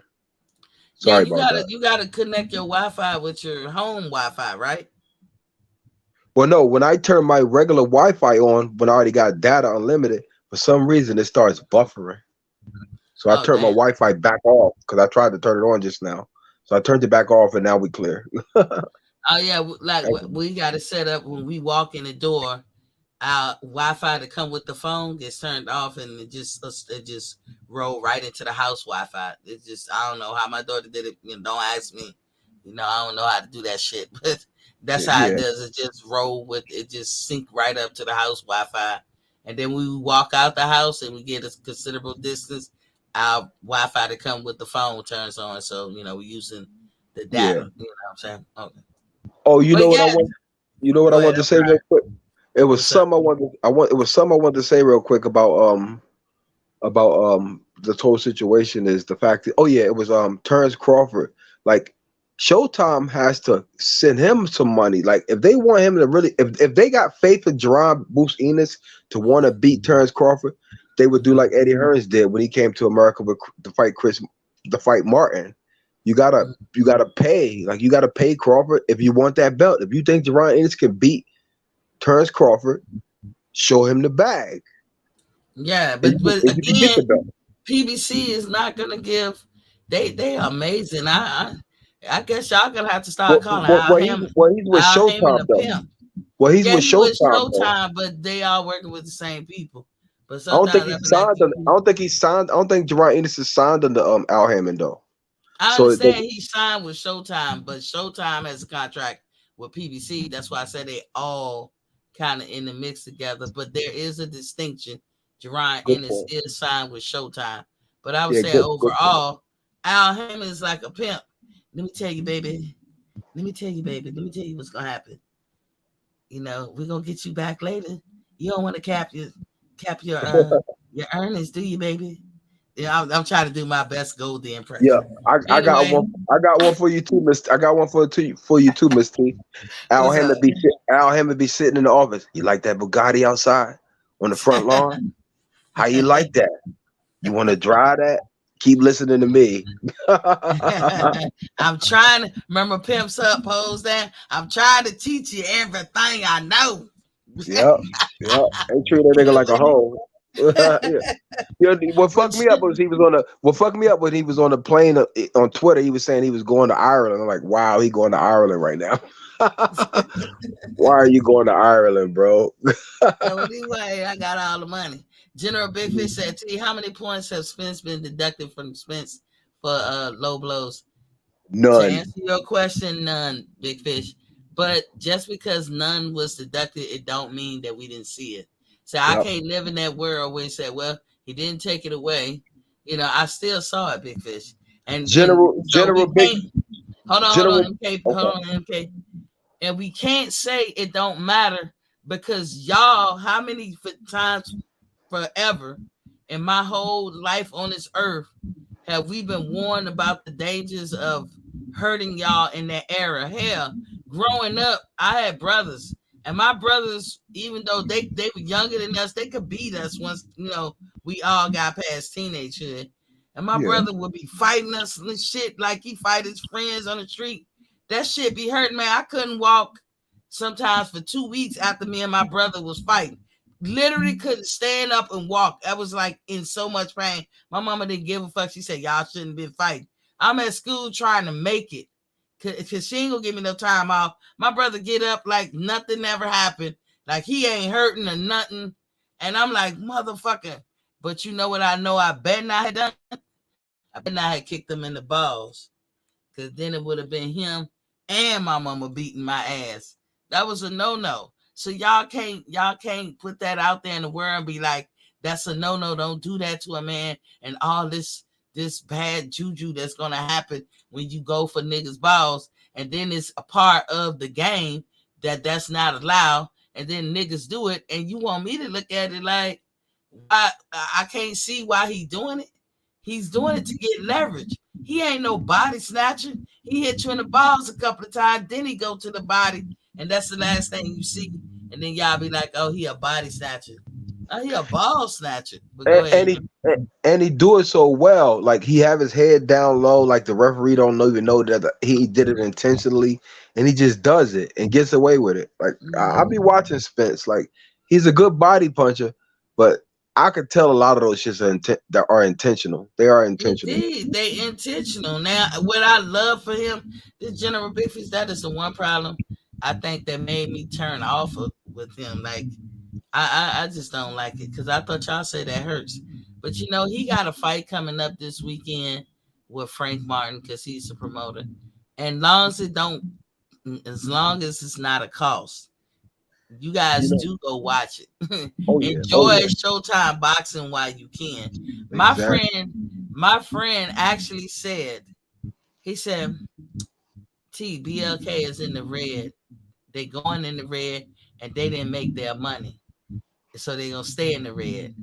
And Really? I just don't know. Like he don't watch my show, but me and him talk all the time.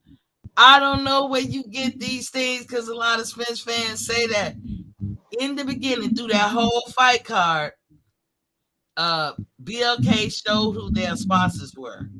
One of their sponsors was Golden Rod Companies, American National Bank, and Phelps Wealth Plan.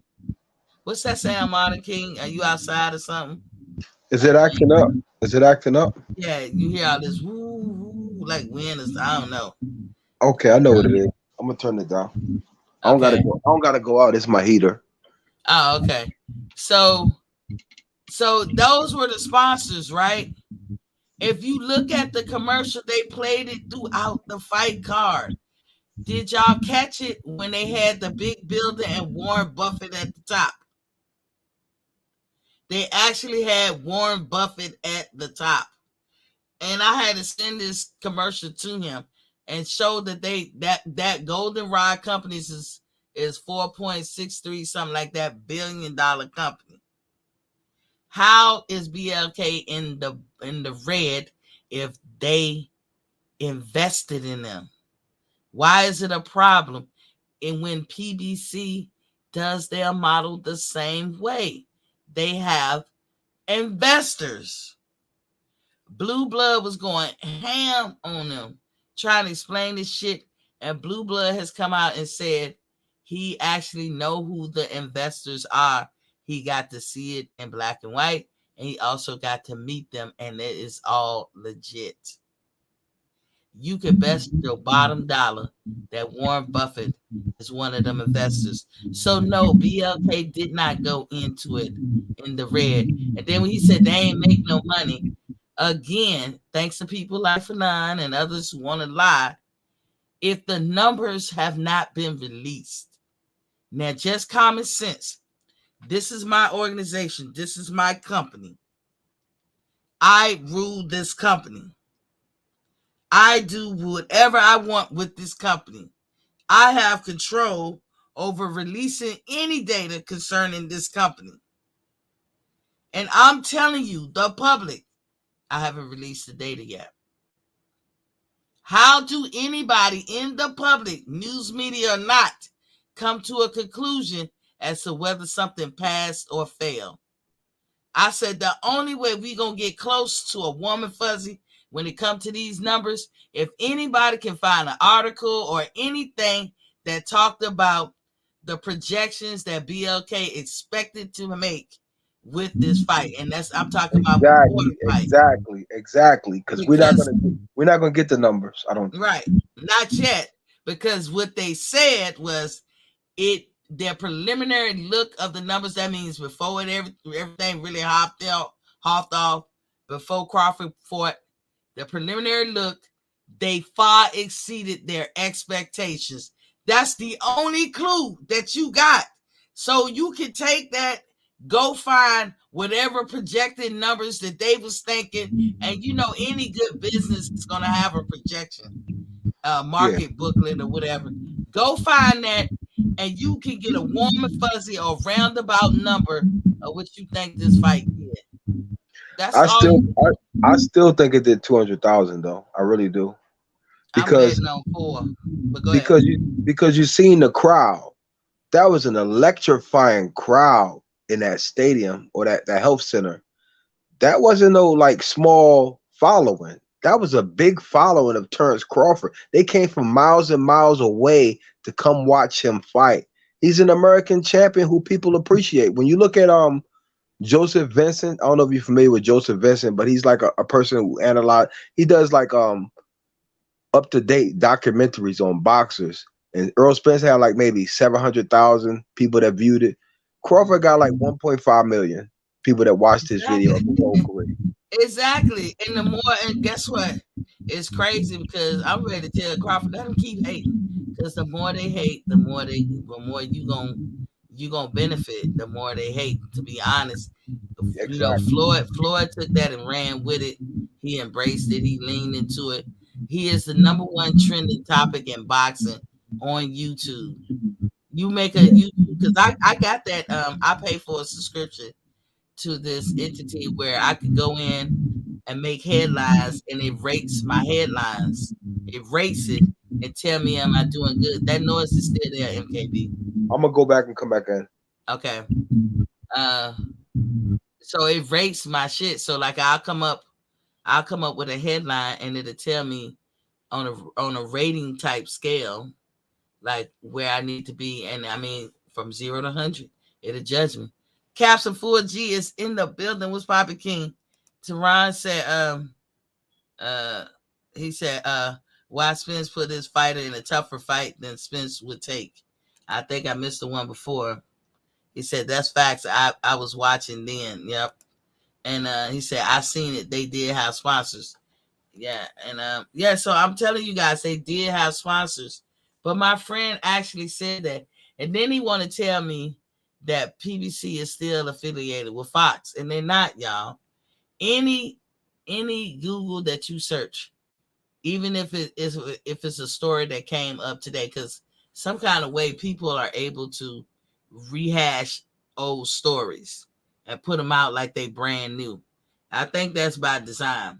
But if you're not paying attention, you got to look at the whole thing and pay attention and read the whole thing, you will find that that's an old story. Fox signed a long-term deal with PBC back in 2018. And when they did that, they that contract ran out in 2021. And Fox have not, as of today, currently, we're talking about current times, Fox have not renewed their contract. Even if the contract ran out last year and they had some lingering fights after the fact, Fox have not renewed their contract with PBC.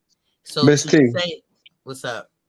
I can see what's happening now because when I was talking at first, Mm-hmm. when you was talking, my voice was echoing, like the vibration on my name. So that's how I know, like when you talk, if it's vibrating when you talk, and if I'm vibrating also, then that's when I got a bad connection. But I see that we kind of like separate now. Okay, cool. So when you, what was I saying? Hold on, damn, I lost my train of thought. My bad. But basically what I'm saying, oh god damn, I was on the road, man. My bad, my bad, my You bad, good, Queen. you good, you good. Like hey, get like that sometimes. But basically, your mind be like, where did I put my keys? God damn. How Yeah, my yeah. keys, how my keys wind up in the freezer? I don't know Make if sure, y'all make did that make yet. sure, make sure I got everything when I walk out the door. I be checking like 3 times to make sure I got what I need Yeah. when I walk out the door, type shit. Nigga, look, I can tell like I don't know if it's a girl thing, but but all my homies, we have all put our keys in the freezer. And we can't to this day figure out why the fuck we put our keys in the freezer. That's the first time I ever heard of that one. And I was like, maybe putting up groceries. I don't know. But that has happened to me before. But in the end of the day, y'all, you know, oh yeah, Fox. We talking about Fox. They have not renewed their contract, and Fox is FS1. But we all know too that Fox will become Bally Sports. We already put out what the deal was with Terrence Crawford and his affiliation with them in that regards. Terrence Crawford could fight on Fox if he wanted to, no problem. So when people was like, "Oh, he don't have a network," he does, but he, you know, maybe he want to, maybe he don't. Maybe Terrence want to be an independent contractor, whereas he can fight on. He fought on BLK today. Maybe he'll fight on Showtime tomorrow. Maybe the next time he'll fight on The Zone. Maybe he'll go circle back, full circle, and fight on ESPN. Who knows? But you know and, that and he got options.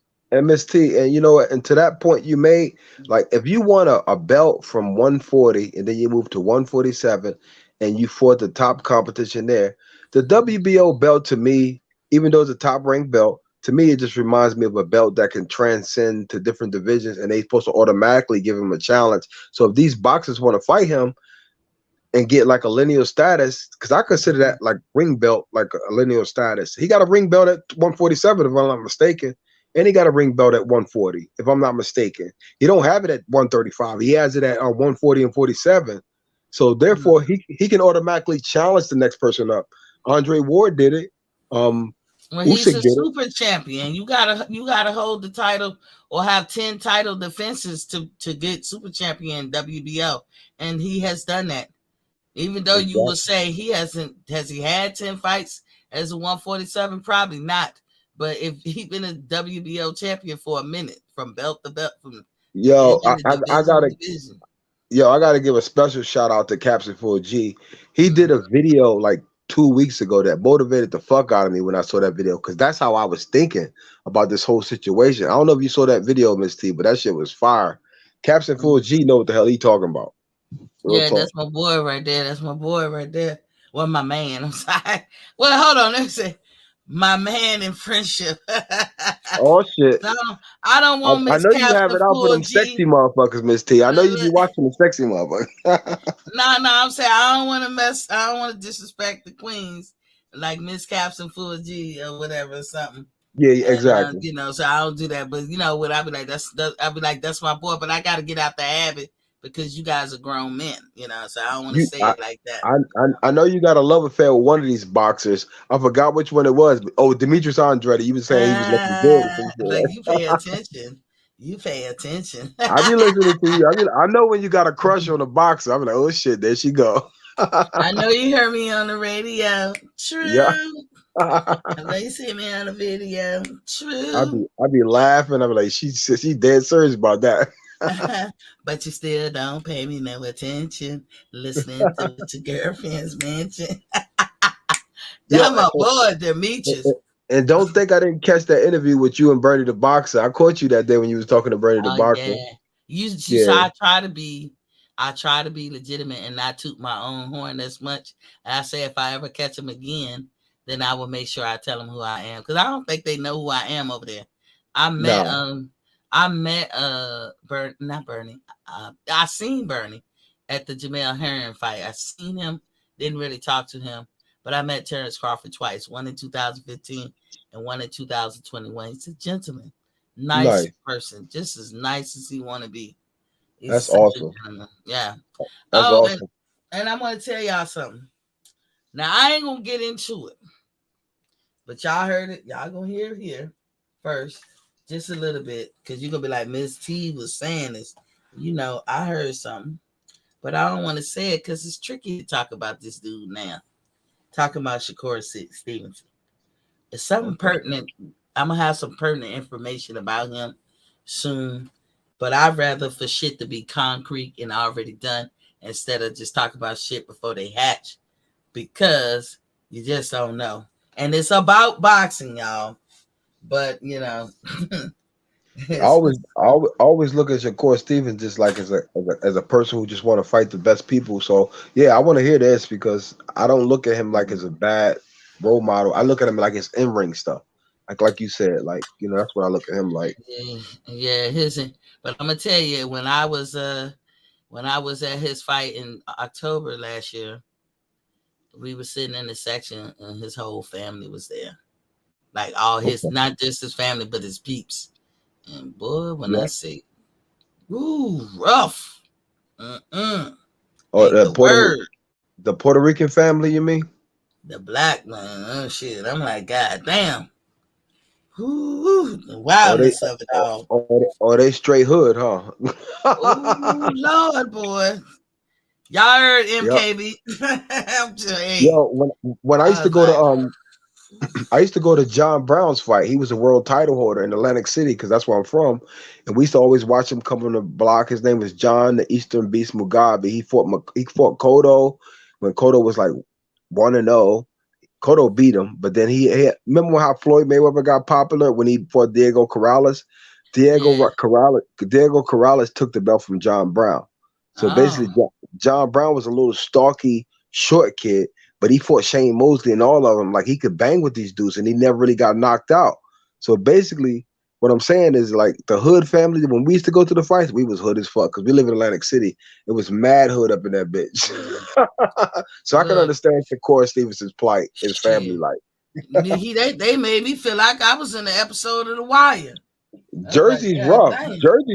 Jersey's rough boxing Ooh. fans on TV. Yeah, I It's believe rough it, as shit. and it's crazy because it was all his peeps, but I never even did come up like right up on Shakur. But Terrence was out there. They and everybody. I wanted to sing that song. One of these kids is doing his own thing. One of these kids is not the same, and that would be Terrence in the sea of all of them. Laid back, cool, Yeah. adult like, very pleasant, respectable, honorable, and then there's the others. Yeah. And I'm not trying to put old boy down or his peeps because I don't think it was all his family. I think that's unfair to say all his family. I met his granddaddy. His granddaddy's a very nice man. I would say the same thing I said about Terrence. I say about his granddaddy, but everybody else, Yeah. Yeah. you Some know. some people some people really live the street life for real. I'm But glad he guess don't what? have to live it no more though because he's making Yeah. money. I hope he good that he ain't gotta keep living the street life. But Shakur seemed like a wholesome kid. He just liked to fight though. guess what? The same kind of people I was seeing. The reason why I know what I know is because y'all can say that about Miss T family too. I would be the Terrence Crawford in the group, and then you'll be like, "What the fuck?" You know what I'm Yeah, saying? yeah, And yeah. so I know it when I see it, Shawty. I know it when I see it. But I know I was like, because yesterday I didn't do a show. I was like, damn man, I gotta make up for it. So I was like, this shit was on my mind because I was like, how do I explain this this armor plated car? But then I was like, you know what? This a pattern. And I mean, it hit me kind of late. Normally, I pick up on this shit real quick. But I was like, whoa, wait a minute. Keith Thurman had an accident. Oh. Oh, you mean Spence had an accident? No, I meant when I was thinking about it, I said Keith Thurman had an accident. And then I fast forward, and Keith is, Earl is having an accident. And Yeah. both their accidents was to get out of dealing with each one. When Yeah. Keith did his accident, he didn't want you putting the microphone in his face no more. Talk about some Earl Spence. He was tired of y'all bringing up Earl Spence. Yo, When didn't he go to Earl Tibet? just Didn't had he go this to Tibet or accident, something? He moved to Tibet, right? no, he just was traveling and he found his wife. But Oh, and he probably went over there, but he ain't moved there. And now fast forward, Earl Spence had his accident, and what's the end game? He don't want to fight Keith. exactly. Like that's all I'm Remember that getting out of movie it. Face Off with Nicolas Cage and Yeah, he motherfucking promoting John everybody but Travolta? himself. He promoting everybody Them, but himself. they are one and the same, and the pattern just bloop up in my face, and I was like, "Oh shit!" But but see, when I see the pattern, I automatically go back to the catalogs and think about their past and be like, because even if these accidents didn't happen, you would still say the Errol Spence is Keith Thurman 2.0. He doing the same thing. He's stiff arming everybody behind him as he should. He's looking forward. He got one more obstacle to get past to be undisputed and where his greatness will shine. Okay. Why would he look backwards at a Boots, Virgil, or anybody? That would be asinine. That would be stupid on his part to be looking backwards. So I'll say the same thing for Terrence Crawford. But that's how Keith felt. So the stiff arming commences. They are one in the same, y'all. They one in the same. And this Boy, accident is the pattern, the piece of the puzzle that I needed to be like, oh, goddamn. Queen, I tell you, like they gotta stick with the format since they already gave it to us like that. And if like Earl don't fight Keith, then the format, how they went about everything is gonna be gone because y'all wanted to keep it in house, you know. Yeah, but he can do. I think Stanionis could be in house. I mean, Oh for yeah, oh sure. yeah, yeah. I And think he then is.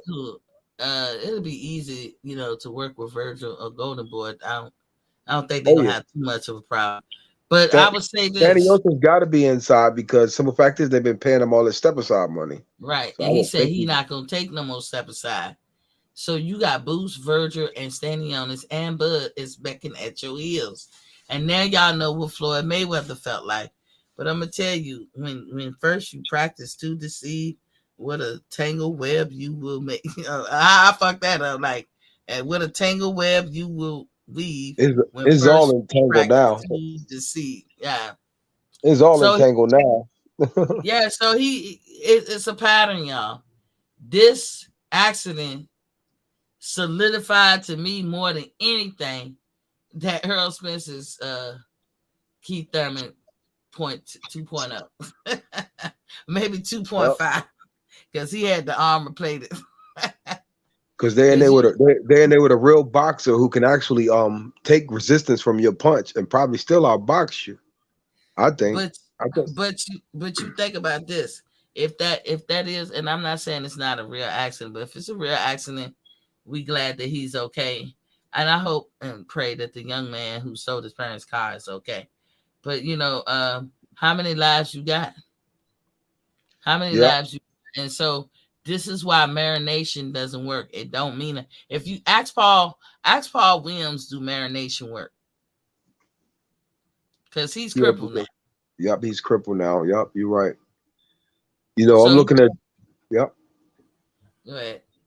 I'm looking at Jared Anderson. Like he's had a great run as a heavyweight in America, but he's Mhm. starting to get like played out. Like you got to fight somebody from the UK in order to keep on like get respect from American boxing fans because those are the more relevant heavyweights. I don't care who you fight over there, but you need to stop fighting these Americans because you just washing them. You need to go where the Um, heavyweights are, and if you want to get a body at the belt, you know. he definitely know how to do the gimmicks and all that shit. and he's a good fighter. I Yeah, doubt if he could beat Deontay Wilder, but yeah, he just do him, and I ain't got nothing bad, I don't know. My gut tells me when the shine do get on him, and I don't know why I feel this way because he seemed like such a nice young man. But my yeah, gut tells me, and I listen to my gut, that when he blows up and he shines, and he will be a premier fighter, uh, that he gonna get the big head. So, and that's gonna be bad because he gonna really experience a humbling experience. And so I don't know, but that's what my gut tells me about him. I don't know why I feel this way about him. Every time people bring his name up, this is what I see. This is what I feel. yep. And so um, but Keith, Keith, I understand you more now. I truly do. And I ain't mad at Keith for being ranked number one. I corrected myself. Oh, also, I usually do corrections at the top of the hour, and I forgot to do this one. So y'all remember the other day when we was on here, and I be getting on Reginald Peters' ass. That's my bro, y'all. I love him, dude. That's my bro. All right, I but remember him. I remember him. I do be getting on him, and he right to feel like Miss T. This what I hate about you. Like he was mad and shit. I'm like, give me, and he was going off. But I get on him because even like ATL loves Spence, right? I love Crawford, right? But you don't see us going out our way to make up shit and all the time, or not answering the question, or Yeah, saying, yeah, you was right or you was wrong. And Rob Reginald does that, and so this is why I get on him hard. And I apologize, Reginald, if you think I'm just treating you wrong compared to others, because I'm not, But you don't have to be that type person. Not here. We know you love Spence, but you don't need to make up a story to say and legitimize why you like Spence. I take you for your word. I respect anybody's opinion. But when you gonna engage in the shenanigans, I'm gonna cut you to the white meat. So he was mad, huh, the other day. And what he said, I told you, Miss T, I told you, because we was going back and forth about who was gonna be Hall of Fame. And he was like, I said a simple statement. I know Bud is going to the Hall of Fame. I don't know if Spence is. And that's an honest statement. I can't say something I know and I don't know. The reason I know Bud is going, because they cast his hand. And this is what they do to future Hall of Famers. They have never jumped ahead of the game and cast somebody's hand. Bud is the first, to my knowledge. And they haven't even been cast the hands for all these years. Like, you're not gonna have a hand cast, I don't think so, of Muhammad Ali's hand. This is something they have done in recent years, maybe in the last 2 decades or something. They've been like, oh, why don't we cast these future Hall of Famer hands? And then, that way we got a cast of their hand. So they cast Bud hands. They don't, why would they do that if he not going? So I say, that's why I be just, if we talking about Hall of Fame, that's what I'm talking about.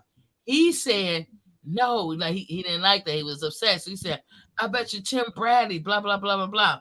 So when he brought it up the other day, I said, you right. Because I really won't looking into it. I kind of did a cursive read of seeing something that Tim Bradley is into the International Hall of Fame. And I yeah. stopped right there. I didn't go no further. But I was like, you right. And I stand corrected. This is what I said to Reginald on the show. I said, let me look this shit up because I know Reginald be half-ass coming with some shit. So I looked it up, and sure enough, Reginald, man, could I call it? You was half-assing. You can't be half-assing, dude. This is why I be getting on you. Look it up. Timothy Bradley is inducted to the International Hall of Fame. True, but he's in a 2023 inductee. That Yeah. is not first ballot. No, That was no, what it's we not. was talking about. I mean, Timothy Bradley, Andre Ward, and Floyd Mayweather all retired in 2017. Andre Ward and Floyd is in the Hall of Fame, and we saw that this year. Timothy Bradley is coming in next year. That's not first ballot. So when he was saying you could be unified and get first ballot, because he so desperately want Earl Spence to be that. And I'm saying nothing against Earl. There's a million Earls in boxing. Exactly. When Earl retire and Terrence retire and all of us go on to glory, there will be other Earls. I'm talking about at his current state right now with 3 belts, 2 belts, or 1 belt.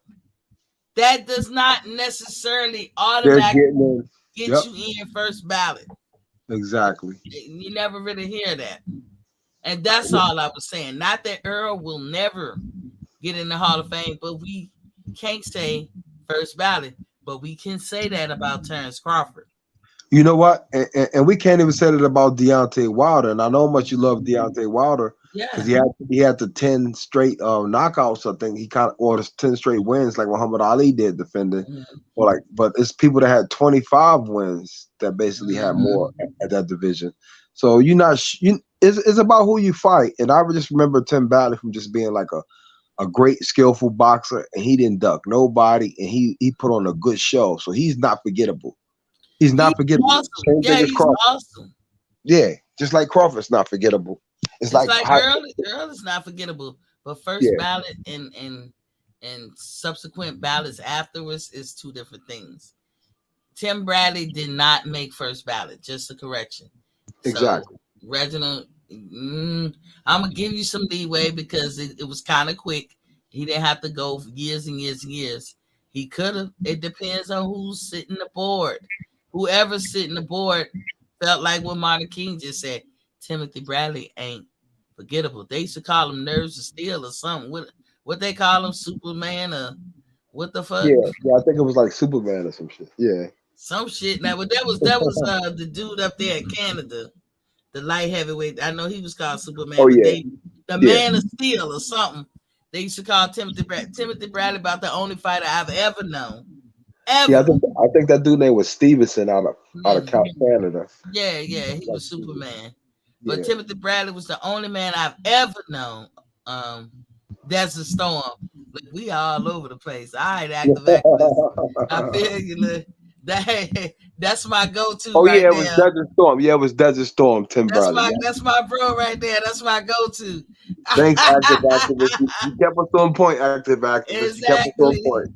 Exactly. But Tim Bradley was about the only person I know that could be knocked out on his feet and still had the fortitude to be throwing punches. They ain't hardcore punches, but that nigga be knocked out on his feet. How many times we seen that shit? I thought Tim Bradley was gonna have like brain damage the way he used to get hit, but he used to give it out just like he dissed it. You know, just like he dissed it. You know, he was that dude. Like he was just he did get a concussion real bad where he was Desert Storm. He was Desert Storm. Where he had to recuperate. That was Ruslan Provagnikov. I don't know if y'all remember him, but that motherfucker was a terror. And I would, if I was Earl, Floyd, Crawford, whoever, I wouldn't want to fight this nigga. And Crawford was lucky he was at 135 because in that dude prime, I don't know what they did to cut his boxing career short, but his boxing career was cut short in 2015, and you never really heard from him again. But he had wars with Timothy Bradley, and Timothy had to go see a brain specialist and everything to get back right. He had a couple of more fights after that, and then he hung up the gloves. So I remember that. But yeah, that's the storm. Man, we hear all that shit in the background. Oh damn! I meant to put it on. I'm sorry. Yeah, but so the he Timothy Bradley was a force to be reckoned with. I always wonder why him and Floyd paths never crossed.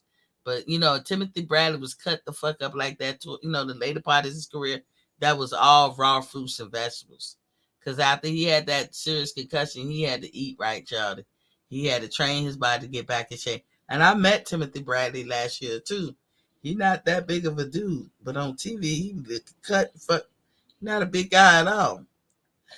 I'm like towering over him and shit. He like coming up to my titties.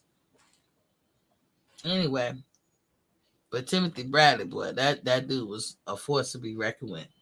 But Reggie, now I probably have to run across you Monday to be like, yo, you wasn't correct, dog. And this is what I mean, Reginald. You got to be thorough. We especially if we ever going to talk about Spence and Crawford. You guys, I'm notorious for saying I speculate, I guess, I believe, I wonder, just little stuff like that, because there's such a division in this, what you call them. So I don't want to lead nobody on or misspeak or get ahead, but if I'm incorrect, I will come back in the beginning of the show and I'll correct myself. Sometime in the show, I'm going to show you that I correct myself. Yeah, Active Act say he's small, he's just built. Yes, but he looked larger than life on TV. Dude is a little nugget. He a little nugget. Like in my mind, active activist, I put him at like 5'5", 5'6", maybe. That's how tall I put him at. I didn't know he was that little. I was like, whoa, this dude. Because my head is actually dipped down, looking down. So, yeah. But anywho, we almost at 3 hours. I'm about done. MKB, you got anything to close it out?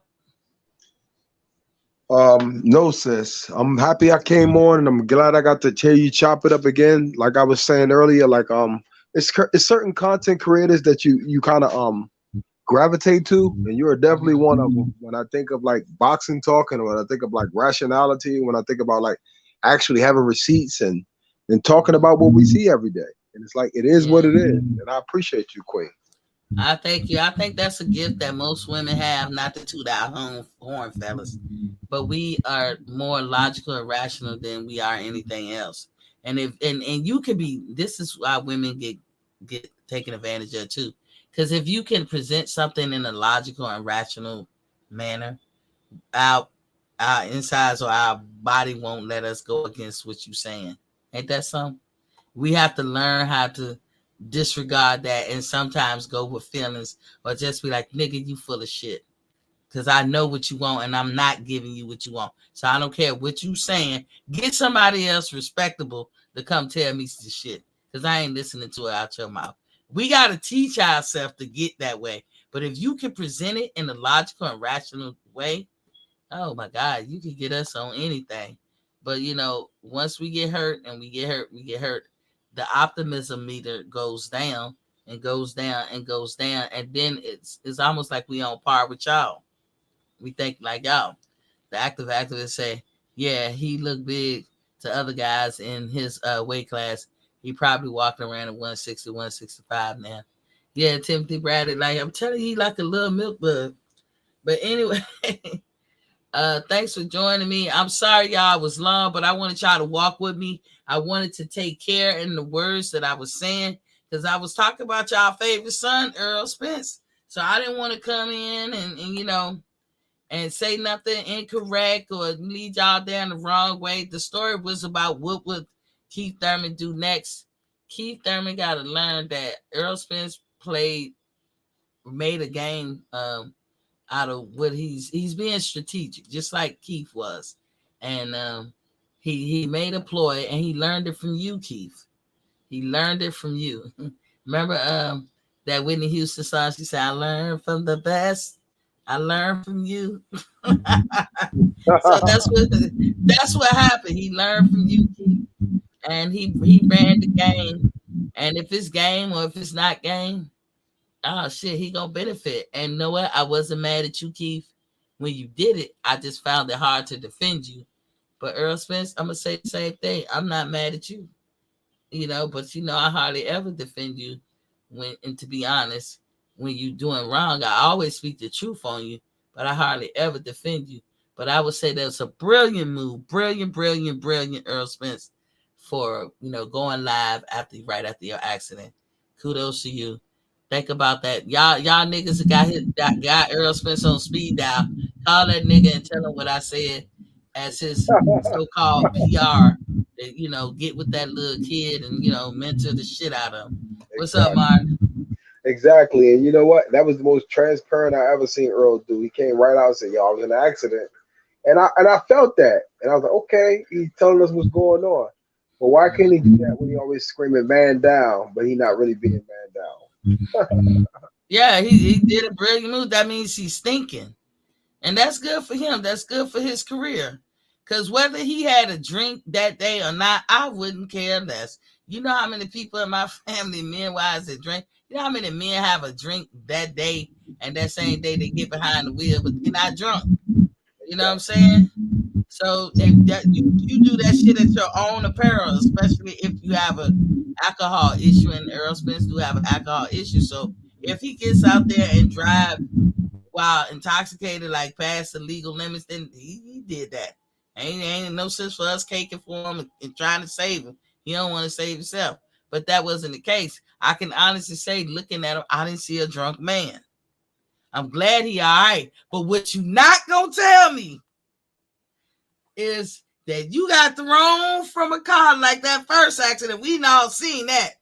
And then you get an eye injury that would sit anybody ass down in the grass in boxing. And you can hear this from other fighters. And they was like, nigga, I don't care what you say. I took anatomy too.